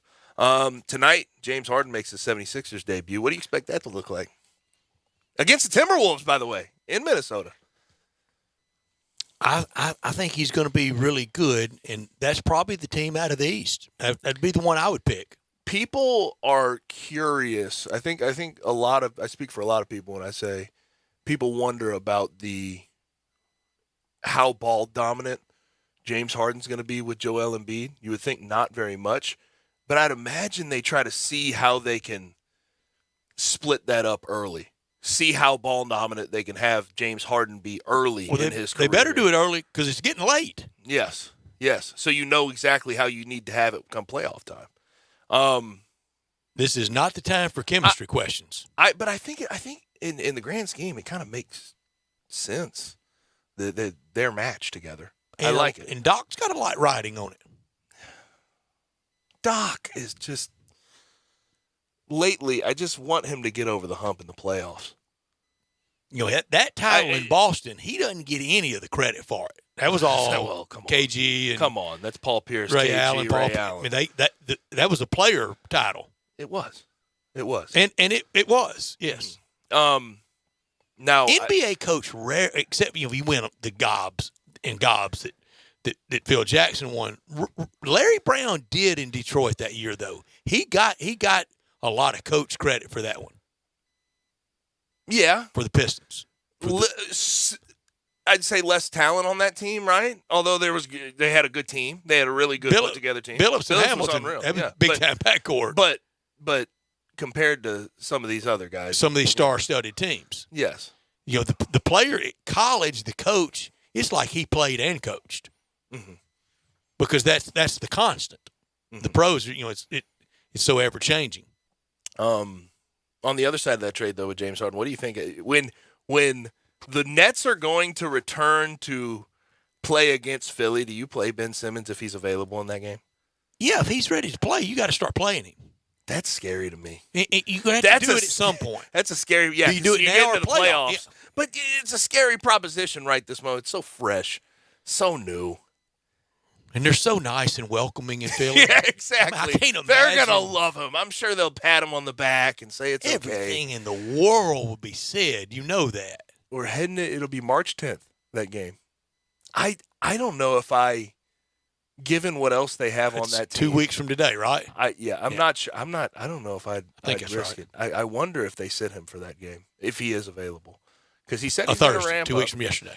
He said he's going to ramp up. I just wonder if I would put him in harm's way, put him in that situation. You have to. Well, if it's mental health, with what he claimed, you put him back in that situation and risk mental health issues?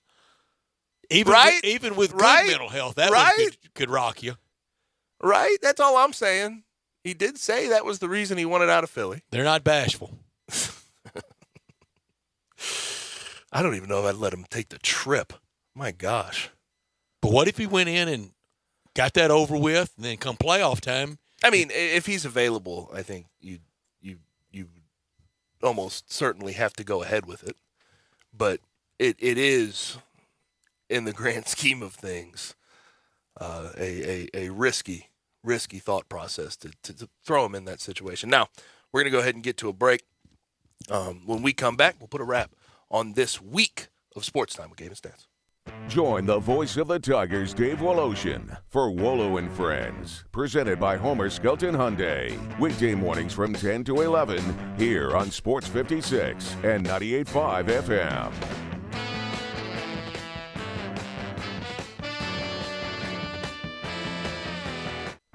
Folks, Bob Burkham for Sunrise Buick GMC Truck. Lots of vehicles to choose from at Sunrise. Trucks, SUVs, certified late model used cars, and cars under $10,000. At Sunrise, we specialize in low monthly payments and secondary financing. Come on in, call, or go online to sunrisememphis.com. Schedule an appointment, select your vehicle, appraise your trade-in, arrange financing and delivery. We'll deliver right to your doorstep. All cars inspected and ready to go. Need service or body work? Bring it to Sunrise or go online to schedule an appointment. Sunrise, Covington Pike, Wolf Chase, and Collierville.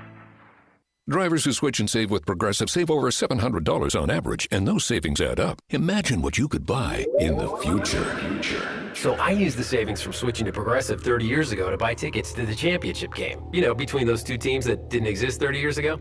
Yeah, I'm a big Alaska Palm Trees fan. Which is a team now? In the future? So switch to Progressive and save big because those savings can add up in the future. Progressive Casualty Insurance Company and Affiliates. National annual average insurance savings by new customers surveyed who saved with Progressive in 2020. Potential savings will vary. So you need to sell your house? I have the solution. Call 901-406-1101. That's 901-406-1101. Call my buddy Bill at I Buy Houses. Any house, any area, as is. It's literally as simple as that. Just pick up your phone. Call 901-406-1101. That's 901-406-1101. Call my buddy Bill at I Buy Houses. Guaranteed to close in 5 days. If you need to sell your house fast, call Bill at 901-406-1101. That's Bill at I Buy Houses. Mount Moriah Auto Sales. What sets them apart? Great selection, quality, high-end to low-end cars, and low mileage. Mount Moriah Auto Sales is under new management. Ask for Emmett or Steven. Check out their great selection of cars or trucks. Choose from Dodges, Jeeps, Fords, GMCs, Infinitis, Porsches, Range Rovers, Lexus, Mercedes, BMWs, even Bentleys. Mount Moriah Auto Sales also has a great service department with 12 bays for everything from oil changes to alignment to new tires. Go to MountMoriahAutoSales.com. Pick out your like new car or truck today. Mount Moriah Auto Sales, right on the corner and right on the price. I'm here with the great Pat Donahue from the Rendezvous Restaurant Shipping Department. Thanks, Brett. We've been shipping our ribs all over the country now for decades from our USDA-inspected shipping kitchen in the Pinch District. We hand-cook our ribs in pits that Mr. Charlie built over charcoal, just like they do at the restaurant. So what comes in a rib box? We could do pork shoulder, we could do ribs, our sauce, seasoning, baked beans, coleslaw. We'll even throw in Pancho's cheese dip with our nacho boxes. We also put a bag of Rendezvous seasoned popcorn, heating instructions, some chef hats, some wet naps, and some other helpful tips from our kitchen. We ship our ribs overnight, exclusively FedEx. And we put them in nice packaging. We don't ever want to use styrofoam, so we use corrugated cardboard, actually 2 boxes that fit nice together, so the ribs get to you, your loved ones, or your clients in a safe, wholesome manner. Rendezvous ribs are perfect for out-of-town clients, customers, loved ones. We also ship ribs for any occasion. Where do we order these great ribs? You can go to www.hogsfly.com or give us a call at 1-888-464-7359. Charlie Burgos' Rendezvous Restaurant in the alley since 1948. Hi, I'm Danica Patrick and proud aunt. Watching my nieces grow, play, and learn is amazing. But not every child gets to be carefree. 1 in 6 kids in the U.S. are hungry. 1 in 6. That little girl sitting alone at the playground, she can't play like the other kids. She doesn't have the energy because she's hungry. School lunch will be her only meal today. It breaks my heart that this is the reality in our country, but it's something that Feeding America is working to change. Each year, the Feeding America network of food banks rescues billions of pounds of good food that would have gone to waste. This food is then provided to families and children in need. Being a kid should be about using your imagination, learning, and having fun. These children shouldn't have to miss out on simply being a kid because they're hungry. To find out how you can help end childhood hunger in your community, visit feedingamerica.org. Brought to you by Feeding America and the Ad Council. Now, back to Sports Time on Sports 56. Here once again are Brett Norsworthy and Gabe Kuhn.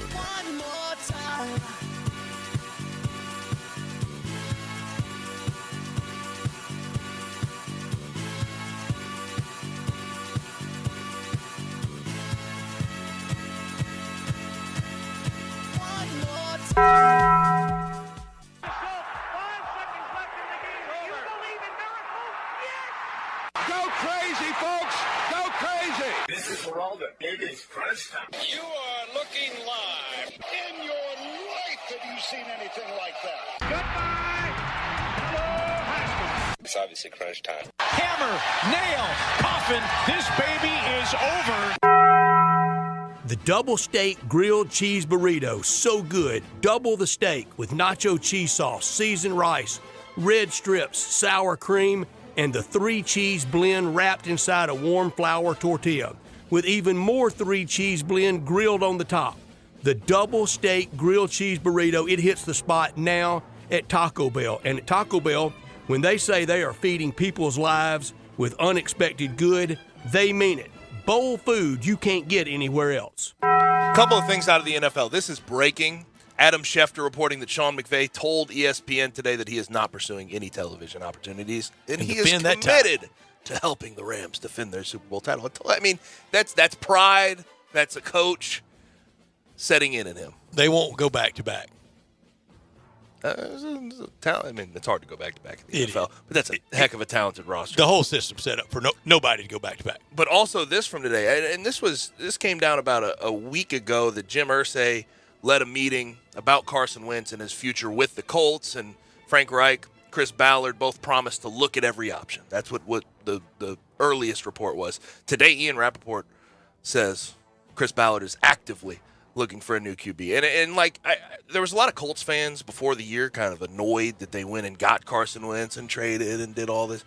There was no risk in it, in all reality. They didn't have a plan at quarterback going forward. They still have a great base of a great football team. Chris Ballard's one of the best GMs in the entire NFL. I like Frank Reich as a head coach. And I do too. They still have a lot of cap space. They still have, I think, the 5th or 6th most cap space. So they can go spend. They can go figure it out. You know what has happened to the Indianapolis Colts? It has been proven once again.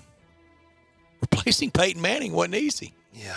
And they thought they had their guy forever in Andrew Luck. They did, but they didn't have an O-line. And if they would have protected him, he'd still be around, and he'd be one of the best quarterbacks in the NFL. He would be. He was shell-shocked. He got hit so much. He was so good. He really was. He didn't miss, but they wanted more than they got out of him. Well, he had no business. He had no business with some of those teams being 10-6 and making it into the playoffs. He had no business. And he somehow did. He did. What I learned today, feed Jalen during the rest of the way. We know kind of the makeup the rest of the way. Make the ball go to him almost every trip. Ride him with DeAndre Williams, then Landers Nolly, a few Quinones threes, a few Tyler Harris threes. That's it the rest of the way. It's down to about 4 or 5 guys that Coach Hardaway's got to ride the rest of the way. Could have done without MLB lockout. More update, non-updates. You know my favorites. I have hope. I think we have a deal by the time we close the show Monday. Oh, now, okay. I hope so. Well, and that's the day. That's the day. Shootout, okay, 28th. Corral. If they don't get it done by then, games will be canceled, not made up, and checks will not be cleared. Players will lose checks. We have a deal, but this time Monday. But the reason I think you could be onto something there, the intensity. Oh, they're bringing in turned the heat. up. Look at the roster of owners. Rob Manfred's there. That's Brett's favorite commissioner. Oh, I love him. Big fan. Big game. But the urgency's going up dramatically because the union says if they don't get their full checks, expanded playoffs are off the table for next season. And the playoffs will pay for everything the players are wanting. And we're going to get a deal. Well, and also, we got Hal Steinbrenner in. We got Bill DeWitt there. Move the Rockies guy out of the way. Nobody.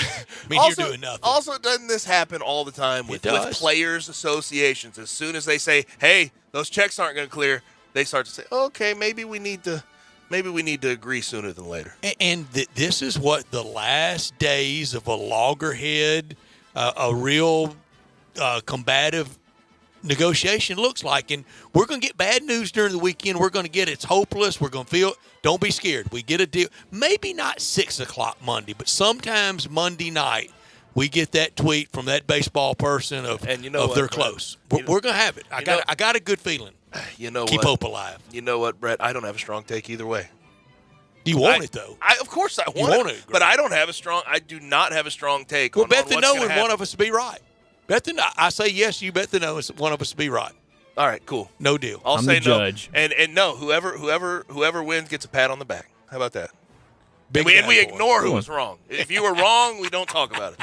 Whoever was right, we talk about. We whoever never was wrong, ignore we don't. anything here. Everything gets brought back up. Did you do your could have done that? Yeah. That was it. I'm sorry. That was the one.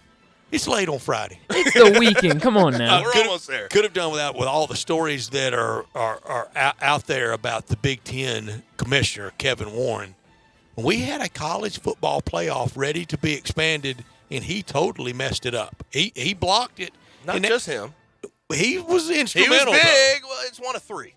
1 of 3. When you talk about, I think he could have dragged Jim Phillips along with ACC. Oh, Jim Phillips has been doing that, but Jim Phillips has been playing the role of anti-expansion for a minute now, for a good year. To what end? What's it get him? I don't know. I have no idea. Just again, I go back to my point. There, this summer, something to break. But I get back to this. I think it all is power structure and how they want it to look, and they're just trying to fight this. First question we asked Greg Sankey, I'll never get caught not asking again about expansion like I did last summer. That was on me. I'm sorry. Next day it happens. What we're looking for this weekend, Grizzlies play at the Bulls. That should be a really fun one. Get to see DeMar DeRozan live, although he's been on a torrid stretch. That's big-time setting, too. Yes. Tigers versus Wichita State. Quad 2 opportunity Sunday on Sunday afternoon. You going? Yeah. I'll be there. Bryant, you'll be there, of course. You'll be there with your duties 247. Mm-hmm. That is big. In a next to last home game. Can you believe that? After Sunday, just one more the following Sunday against Houston. Another year. Blink of an eye, it all goes by. SMU at Houston on Sunday. We'll watch that. Razorbacks tomorrow hosting Kentucky. Huge. Auburn at Tennessee. Bruce Pearl's return. Mm-hmm. And then all I mentioned them already at the beginning of the show. All of the games to watch on the bubble. FSU at Virginia. Iowa State at Kansas State, North Carolina at NC State, Virginia Tech at Miami, good bubble weekend. Bonnie's at St. Joe. Good college basketball weekend. Whole lot to get to over the weekend. That's all we have for today and the week. Thanks for joining us. Thanks to Alan Bell, Bruce Marshall, Drew Barrett, and Jason Munz for their contributions to the program. For Brett, for Brian, I'm Gabe. Enjoy your night. Be safe. We'll holler at you Monday.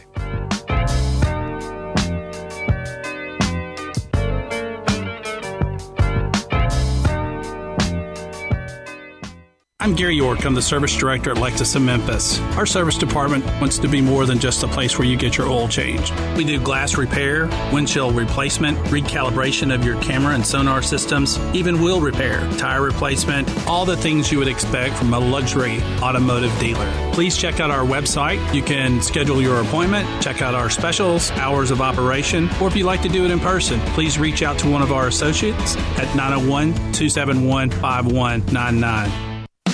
Brian Elder's Roofing Solutions. I'm Brian Elder. There are a lot of ways to ruin your roof. Probably none worse than ice and snow.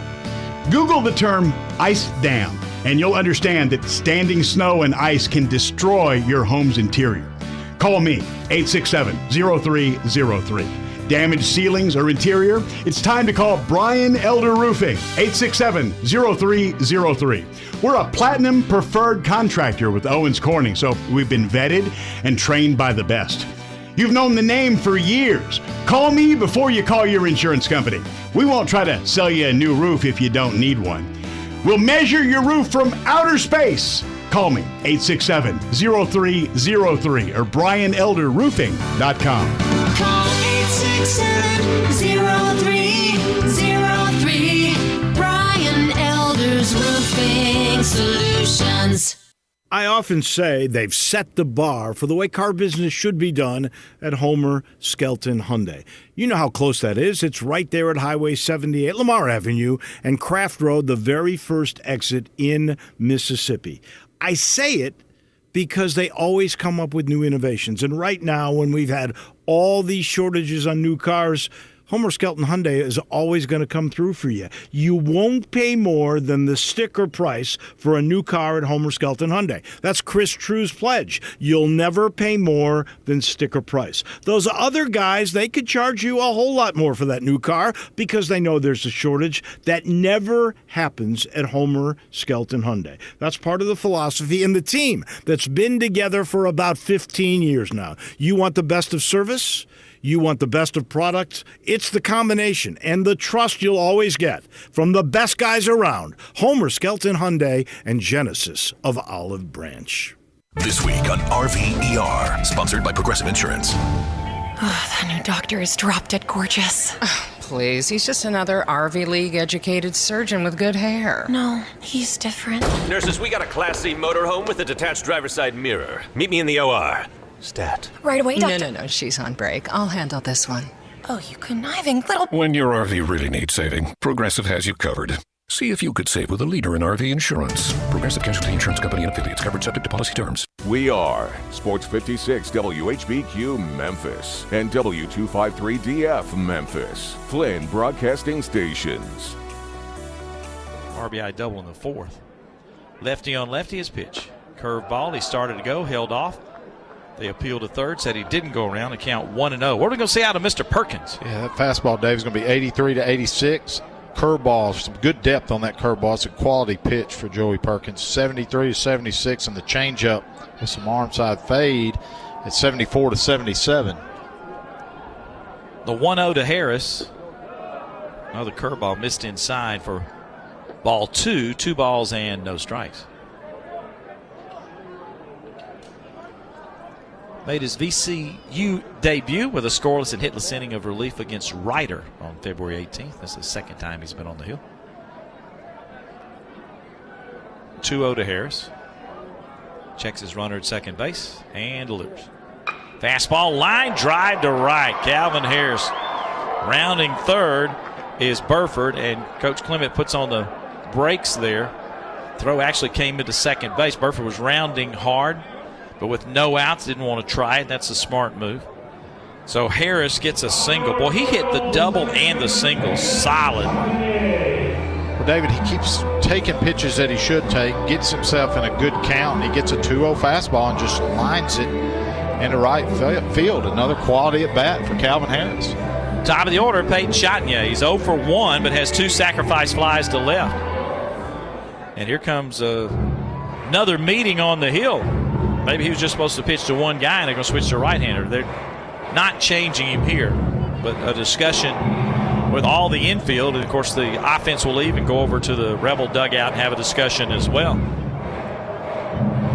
Peyton Chatagnier will bat with runners at first and third, and they are going to make a pitching change. A right-handed pitcher is coming in here. Gives us a chance to remind you we got basketball and baseball tomorrow. Noon, Ole Miss and VCU game 2, 11:30 airtime. Be on the internet nationally and worldwide on the app, but will be locally in Oxford radio-wise as we have a full network broadcast with basketball starting at 2:30 against Texas A&M, a 2 o'clock airtime. And then the Sunday action has the Rebels at noon again in baseball. And we got Ole Miss women's basketball playing as well.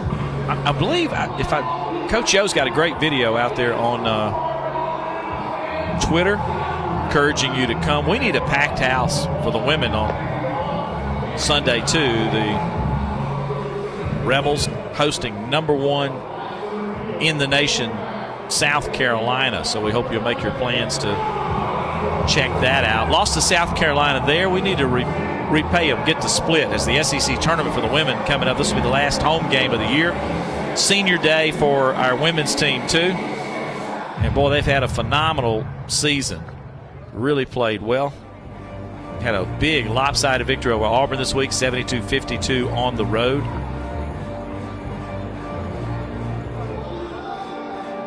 So we're hoping you make your plans to be at that. Chase Hungate is the new pitcher here.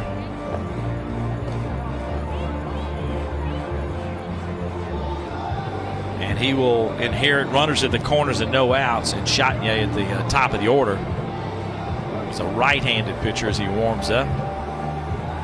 The South Carolina matchup tomorrow, or Sunday rather, will be a 1 p.m.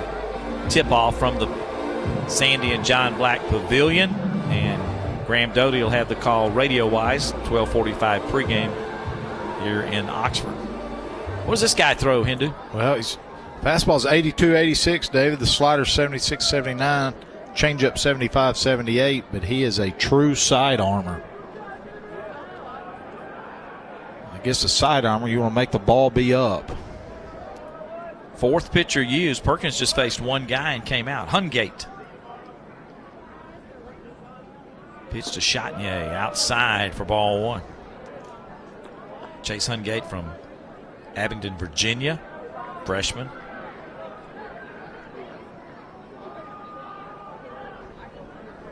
It's also listed as an infielder too.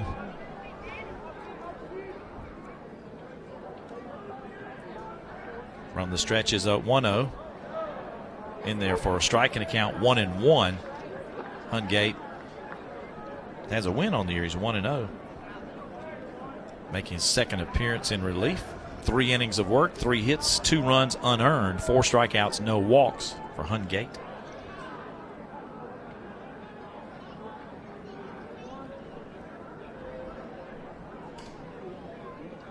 His 1-1 sidearm delivery swung on and fouled off the plate. Got just a little bit of that. Boy, that had that sweeping frisbee look, didn't it? Yeah, it did. Peyton fooled by that. I thought initially by the swing it was a hit and run, but I think Peyton was just fooled on that slider.